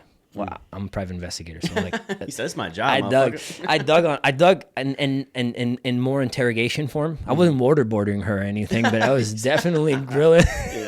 Tell me names. No. I was telling her, like, what happened this particular day. And finally, she opened up. She said, I couldn't answer the phone because I felt bad because I was laying in the bed with him. You want to know what? So the day that I found out, this is how I know. I believe in God. Mm-hmm. I believe that I could be doing a lot better in representing that. But I also know that He's made lots of moves in my life. Hence, all 100%. of those times I didn't die in Afghanistan. That's all I was thinking every time you mentioned this. Check this out. How He does it in a civilian kind of facet. So I found out. I asked her about the guy. She told me preliminary stuff. I lost my mind. Called my best friend, chewed him out, and said, we're so-and-so. Finally got a hold of this individual, and I just got back from war, like 3 days before. Yeah, you're having to shoot at people that never personally did anything to me. You're going to be the individual to personally attack me? So I called him, and I was like, hey, are you fucking kidding me, dude? Like, do you know, like, who... I'm not nobody special, but do you know who I am, right? Mm-hmm. He's like, yeah, what are you going to do about it? Oh, motherfucker. I said, you'll see. I hung up the phone. I just came back from war. I had a lot of money because I was at war, couldn't spend it. Mm-hmm. I was looking for any flight back to Naples, Florida that day. Mm-hmm. That day. I was going to come back. Don't hold this against me, anybody that's listening. I was going to come back and I was going to end his shit. Yeah. Like, course. I made up my mind. I was going to do it. Mm-hmm. God came in heavy. There was not one single flight available that day. Mm-hmm. First class, third class, bathroom, luggage. There wasn't shit available. I'll fly on top of that bitch. Dude, bro, my mindset, dude, I would have ran if I knew I had the endurance. Yeah. Bro, I promise you. All I needed was 24 hours. Mm-hmm. And then I wasn't homicidal. Mm-hmm. I still wanted to fight him. Yeah, for sure. But there was a tangible shift. I was thinking like I was over there. And then when I woke up, I was thinking like, bitch, this is stupid. Like, they're going to know it was you. Mm-hmm. They're going to know you're not where you're supposed to be. Oh, there's somebody back in Florida. Oh, this person has a husband. Oh, he wasn't in California when he needed to be in California. He was in Florida. And then, we would have been having this interview through the phone. Mm-hmm. 2 minutes remaining. Question: Does that person still live in? Does that person live in Florida now? Her or him? Him. No. No, that's unfortunate. Yeah. Well, what happened was like apparently they moved like a while before I was gonna come back. Where do they live now? I don't know. What do you know his first and last name? I don't know his last name. I just know his first name. Mm. Well, if you ever figure it out, just let me know, because if I ever cross paths, I'm gonna slap the shit out of him. Thump his ass, bro. Bro, it's so wild because like I'm like, dude, like you don't even know. Like it affects your pride. Yeah, dude. It affects your manhood, like because of your pride. Mm-hmm. And so like thinking of what I'm capable of doing to someone, but not fully being able to do that, knowing that you can, is like one of the most frustrating things like you'd have to process, because like, better, don't do this. but everything inside you saying, you know, Everglades is big, baby. Mm-hmm. Everglades is big. There's lots of alligators. Mm-hmm. Yeah, we live Right, We so- live like 20 minutes from Everglades. That's what I'm Quick saying. drive. That's what I'm saying. The Push temptations, them out the car. the temptations of reality are real, but at the end of the day, I'm not that individual. No. I might have had a moment where my mind was a little loopy, but I'm not that individual. I gotta forgive and move past that, because as long as I don't, you know, I'm the only one that's really losing out, because I'm still holding on to something that other people don't even think about. So Yeah. So you obviously get a divorce yeah. quickly. Was it like a No, all right, this is it? No, I tried after getting over the shock of like doing all that. I tried to make it work for a couple more years. So that was in California. Ended up getting stationed in Hawaii towards the end of my career. Oh, so all this took place in California. That was within like the first couple of weeks. Gotcha. Excuse me, that I came back was in California. Okay. Yep. And then But they were in Florida. he was in Florida and she was in Florida before she ended up moving to California, because I was going to be coming home soon. Okay. But she was in the middle of dealing with some green card stuff. Like she had to go back to Florida before I came back, hence how they got it going on again. So doing that and then coming back to California, that's when I find all this stuff out. We try to navigate it, end up getting stationed in Hawaii, still trying to work on it. Honestly, I just became very bitter. Yeah, for sure. And like, it was almost like a really bad space, because I would see her and I would get extremely bitter and pissed off. And then I would say something sharp to her and she would cry. And then I would feel pissed off at myself for making her feel like that, until it just got to a point where I was just pissed off all around. And so she ended up going her way. I ended up going my way. But yeah, the combination of war shit and the combination of that crucial bit of trust violation kind of like threw me for a bit. Like, I didn't know what was up or down. I didn't know what emotions to feel. It got to the point where I didn't care what rank you were. If you came at me wrong, we was ready to be fighting. And obviously that's not conducive to a military lifestyle. No. So they were like, hey, bud, you need to go to this intensive program for PTSD. We think you're still dealing with stuff. It's probably because I told the gunnery sergeant I'd punch him in his face if he ever talked to me, which is psycho, man. Like, Yeah. You don't do this. You don't talk like that. Yeah, that's like your boss type shit. I didn't care. Yeah. And so, long story short, ended up doing all kind of self-work, going to this outpatient program, self-sabotaging myself during that program, and end up getting out of the Marine Corps initially in a bad way. And so I spent some time what they call on appellate leave, which is they send you from your duty station to your home of address. You're still in technically, but you're waiting discharge papers. So they're like, get up. Like, we don't want you here in Hawaii. You go do your thing. So it wasn't for like 5 years after I got out the Marine Corps that I was able to hire an attorney, that my family convinced me, hire an attorney, dispute that the way you got out, that characteristic of your discharge, dispute that, because there's a lot of issues. At that time, they were looking to downsize because the war was kind of ticking down. So like they were offering to pay people to a partial pension to get out 5 years early. They were, every negative infraction, they were just kicking people out left and right. So they kind of sent me on my way.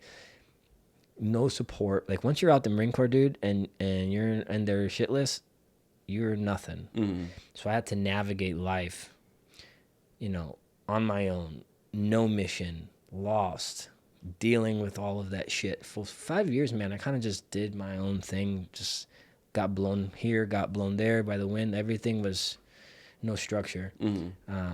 Until I got that attorney. My family convinced me very quickly.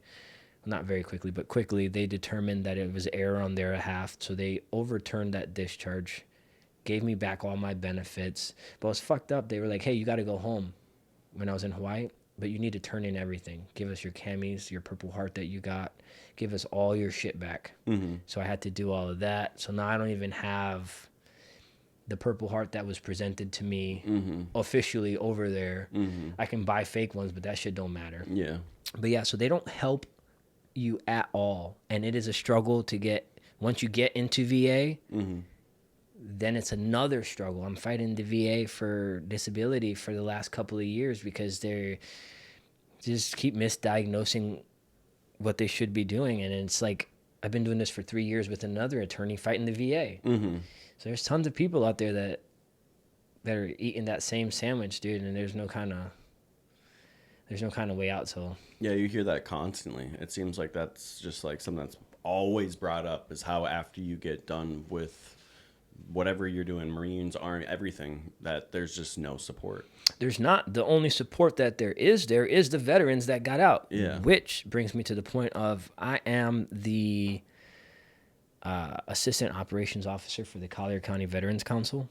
And what we do here in Collier County is we have meetings with all of the other veteran organizations that are within that area. Mm-hmm. But what we need to do is we need to reach out to the younger veterans. Mm-hmm. We need to get the younger generation of veterans involved, one, for themselves, because a lot of the times they don't realize that they're missing that camaraderie that you don't get from anywhere else. Mm-hmm.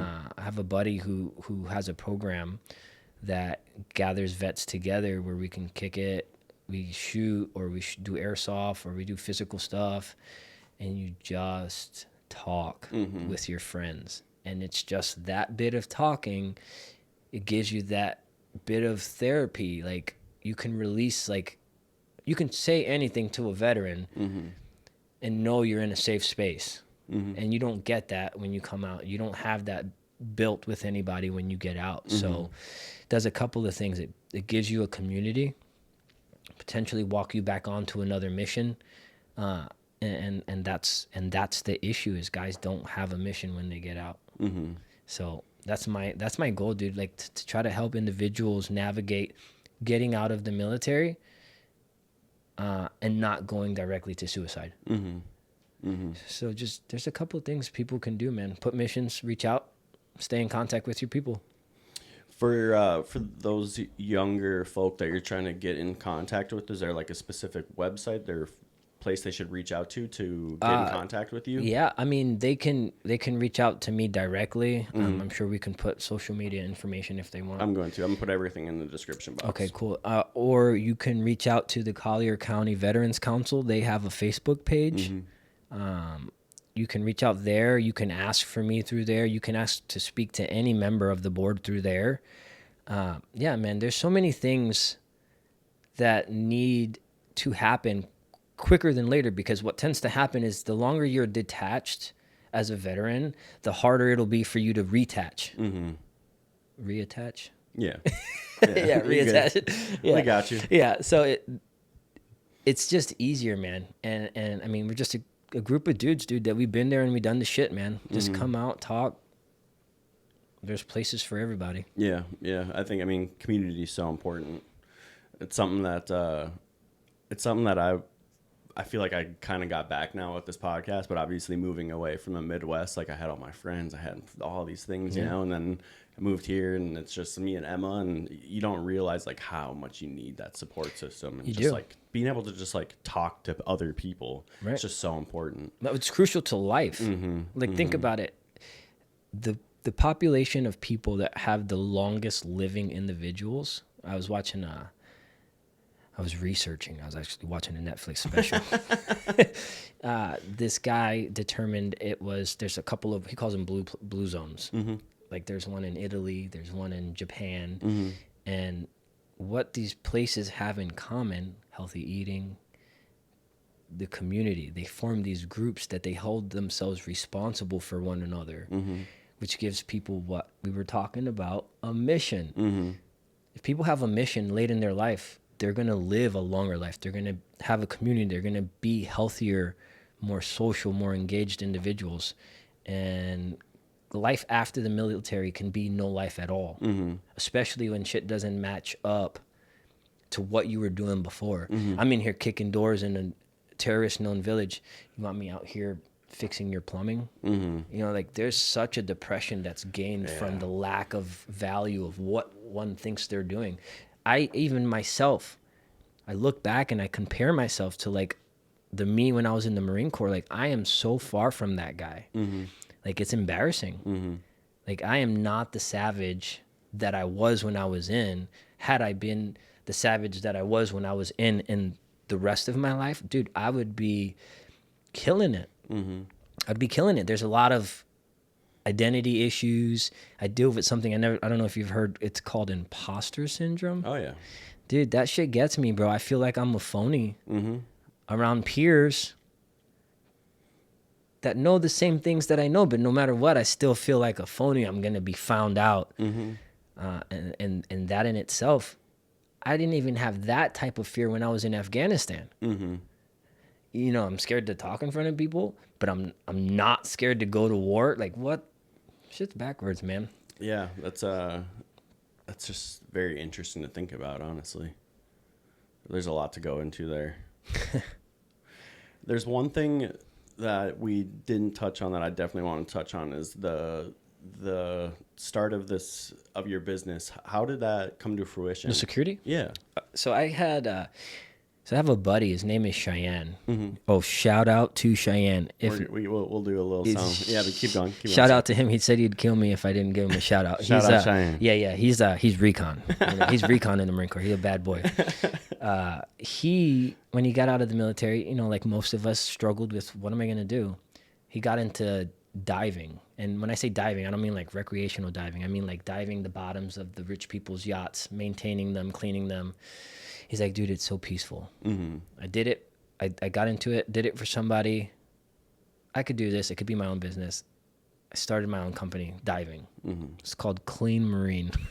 Hell yeah. It's called Clean Marine. I fucking hated this job, bro. Really? Yeah, I hated it. Dude, I'd go to war with my mind just to get going to work. Mm-hmm. So quickly after a couple of years, I was like, I got to end this. Cheyenne told me, hey, man, started doing some private security stuff. I was like, okay, I'll look into it. Looked into it, got licensed, started doing independent contracting. I'm good at networking, so I met a lot of great people, great organizations that they fed me work and they trusted me to do stuff. I'm like, I can do this for myself. Mm-hmm. So now I have my own private security company called Cover 6 Security. I have my own private investigative agency.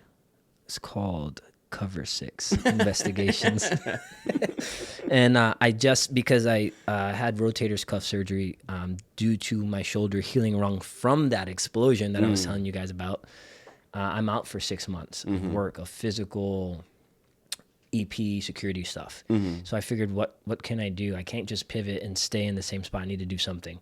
So I talked to a buddy of mine named Michael Julian, who owns, and he's the creator of the live active shooter survival training program. I got certified as an instructor through him, and now I'm in the process of trying to whip out this campaign for Southwest Florida because I firmly believe that we are all living in a somewhat of a false sense of security, and we live with the mindset of it's not going to happen to me. I'm here to tell you that shit can happen to anyone at any time. And it's violent and deadly. Like, are you ready? So I feel responsible. This is my community. I feel responsible to kick out this information. I do paid stuff, paid teachings, but I want to get to the point where I can do, for every paid teaching, I can offer a free teaching to the people because everybody deserves the right to feel safe and be safe. And so that's the newest leg of my business. So I partnered with him. So man, that's what I'm doing, brother. Like, started that business, dude. And I'm telling you, started from driving to Jacksonville on my own dollar, renting my own place, working from low amount of money. But I wanted to invest in all of the network. So I did all that. So now it's paid in dividends. Now I'm preferred vendor for a lot of companies. Doing primary contract bidding for government stuff. I'm in the process of that. I'm trying to navigate that. That is a crazy space, man. Government contracting. I believe it. Big money, though. Yeah. So Yeah. we'll see. We'll see. That's the game. I'm developing all of those things, and you can see them as individual, but I really see them as one like solid unit. Yeah. So it's not like I'm focusing on a bunch of different things, but they're key factors that need to be addressed in order to make my model work. Yeah. I can see that. It's like all under the same umbrella. Right. Just different aspects Yeah, of it. different aspects. That's and he can dance, guys. I've learned that too. It's fucking wild. Yeah, I was I had a job as a ballroom dance instructor for a year. Listen, So dope, dude. Listen. It's so wild. I learned in the morning and I taught at night. That's progress, baby. Man, that's crazy. I mean, anything that you can think of that we didn't touch on, I think we covered a lot, man. Yeah, I mean, there's always lots of stuff. I didn't tell you some stuff, dude. Tell you the incident, dude. Held a shotgun to me and tried to rob me. All right, so this was shortly after getting out of the Marine Corps. I told you I was lost for a couple years. So I went to go meet these people, and they had changed the meet spot a couple times. And I'm like, Sus. Yeah, it was sus. And so they determined that they wanted to meet at the end of this street because some of their family members were home. I was like, okay, cool, we'll go meet. So I drive to the end of the street. It's a dead-end road in the estates. They're backed up to, there's the dead-end stop signs to let you know that the canal's just behind those signs. They're reversed up to it. So when I pull up, my front right headlight is matched up with their front right headlight. So we're kind of like facing each other. When I get out of the car, I'm like, hey, yo, what's going on? No response. So I'm like, I start walking a little bit towards the car. I notice the back door's open, and then I'm like, yo, what's up? No response. And then I see somebody walk from the back of the car, like standing next to those stop signs. Go to the open door in the back seat, and I see him start fidgeting with something. I'm like, yo, what's going on? When I said what's going on, they pulled out a shotgun and pointed it at me. They were trying to rob me. That was the whole gimmick. Get me out there so they can try to rob me. Yeah, it worked. Well, no. Well, it didn't work, but you know what I mean? Like up to that they point. got me there. Yeah, they got me there. Worked. Yeah. So check this out. It gets crazy. So I'm still cuckoo for Cocoa Puffs at this time, right? Like I'm not thinking rationally. Yeah. So I just put my hands up, and I have lots of training: a black belt, Marine Corps martial arts, Muay Thai, a little bit of crazy. So like all this combination makes me feel invincible, and especially if I get threatened. And so like I just put my hands up. I'm like, are you effing kidding me? Every time I said, are you effing kidding me? I took a step forward. I'm like, are you effing kidding me? I must have took like 12 steps. And then I was in reachable distance of that shotgun. And all I know, like my mind was like, oh, it's on, motherfucker. So I reach out and I grab that barrel of that shotgun. And I somehow grabbed the back of the shotgun. And in the Marine Corps, they teach you this. It's called a C-slash. You do this motion, and you can basically get either the gun from somebody or you can get somebody's hands off of your gun. Well, I did the C motion, but then I backed it up and I fucking butt stroked him. And all I remember at that point is hearing him when I grabbed it. He was like, what the fuck, man? It's like you started this interaction, yeah, so bitch. I hit him. And mind you, I'm wearing flip-flops, a bathing suit, and a big white shirt. Yeah. I hit him so hard that my shirt comes off my hand, off my body, over my big-ass head. We had to extend these headphones over my head. And is now entangled. We're both holding onto the shotgun, and my shirt is wrapped around both of our hands. Oh, shit. And so I'm like, what the fuck? So I'm like, drop the shotgun, and I just fucking cracked him in his face. Yeah. When I cracked him in his face, he kind of like didn't do much after that. All of a sudden, I hear screaming like a fucking barbarian behind me. Ah! There is trees. Have you been to the estates? No. Okay, so just like here, there's trees, but there's a lot more space. There's a lot of trees. There is no houses at the end of this place, just trees and then the canal. These fuckers ambushed me. Dude, some fucking Viking-looking cat, like 6 foot something, is screaming, running out of the tree line. And I'm like, okay, now we're on. Bro, I'm piecing him up. I'm not going crazy, but I'm hitting him with jabs and stuff, and he's swinging at me. He's missing. I'm blocking. And I hit him, and he must have got pissed off. And he's like, "That's it, bitch." And he pulls out a knife. I'm like, "Okay, motherfucker." And he's swinging it at me, like slicing at me. I'm like, nah. I'm dodging it, slapping his hand, punching him. The only thing I had was I had a cut from the middle of my nail down to my middle finger. I know that should hurt, though. Dude, yeah. I didn't feel it at the time. Yeah, but later. Dude, like, I got so mad because he was like, "That's it, bitch." And he did like the Michael Myers, like, "I'm going to stab you." Now, I have tons of techniques that I should have used to combat this so I could look like a badass, but I was too much in my head. I just cocked back and hit him as hard as I could. He got put on pause because his arm never fucking came down. As I notice he's not trying to stab me, I'm getting boom, boom, boom, boom, boom from my ribs. I turn around, there's a little 5-foot shit, nothing little fucker just racking me in my ribs, just punching me in my ribs, dude. I turn around and I hit him one time. He drops. By this time, I hear some female voice in their car screaming, "Get the gun, get the gun, get the gun." And then I'm like, "Oh shit, get the hell out of here." Mm-hmm. So I start running to my car. Before I can get to my car, the kid that I initially punched that had the shotgun now has the shotgun pointing at me and a friend in the car. I'm like, "All right, y'all got it. I'm done. You could have whatever you want." They scurry about, try to take whatever they need. We're at a dead end, and I'm not dumb. I know we're at a dead end. If they're not going to kill me right now, I have to follow you. Mm-hmm. So they like looking, trying to grab everything they can. They skirt out. They take off, but remember I told you how I parked. I kind of blocked them in a little bit, so they had to do like a long turn to get around my car. By the time they left, I hopped in my car, and now we're both speeding down this damn residential home street, and they get to this busy stop sign, this busy intersection on Golden Gate Boulevard. And I'm thinking they're going to stop. They don't stop. They fly through.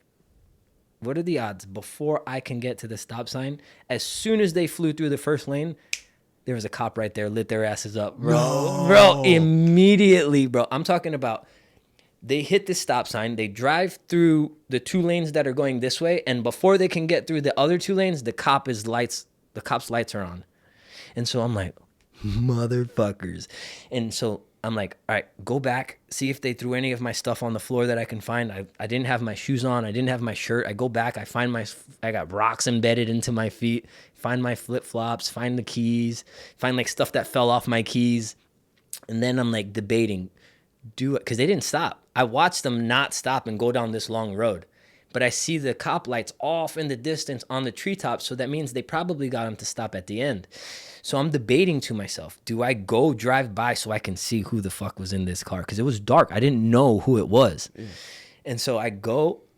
After making 3 laps, like debating, do I go? I finally decide I'm going to go. Bro, I drive down. I see the cop car. There was like 8 fucking people in this fucking car. No shit. Bro, and 4 of them were fighting me. Yeah. Makes you wonder what the other 4 were doing. A bunch of pussies. Get the gun! Get the gun! It's like, bro, I mean, the boy's out there getting his ass beat. All of them were, bro. So, did you stop? Stop beating them? No. Did you stop and say something to the cop? No, hell no. I would have. I would have been like, hey, just so you know, I wasn't there in the best circumstances anyways, you know what I'm saying? Ah, gotcha. All right, now I see. All right, I get it. But that's a fucking crazy story. Dude, that tells you something about yourself. Mm-hmm. I didn't plan I was going to do that shit. I didn't say, hey, if anybody ever holds a shotgun to me at a distance, I'm going to fucking walk you down and I'm going to whoop your ass. Mm-hmm. I'm just that kind of guy. That is fucking crazy. I think that's the best way we could end this video, to be honest with you. It works for me, brother. If anyone wants to find Vidal, he is on all social medias, right? Yeah, well, I'm actually in the process of revamping my social media business pages, but I am on Facebook. Okay. I can give you all of that stuff. Yeah. It's just Vidal Sanchez. Oh. There's not that many people with that name out there, so I'll link everything down below. Thank you guys for watching. I appreciate you all. Have a good one. Boom.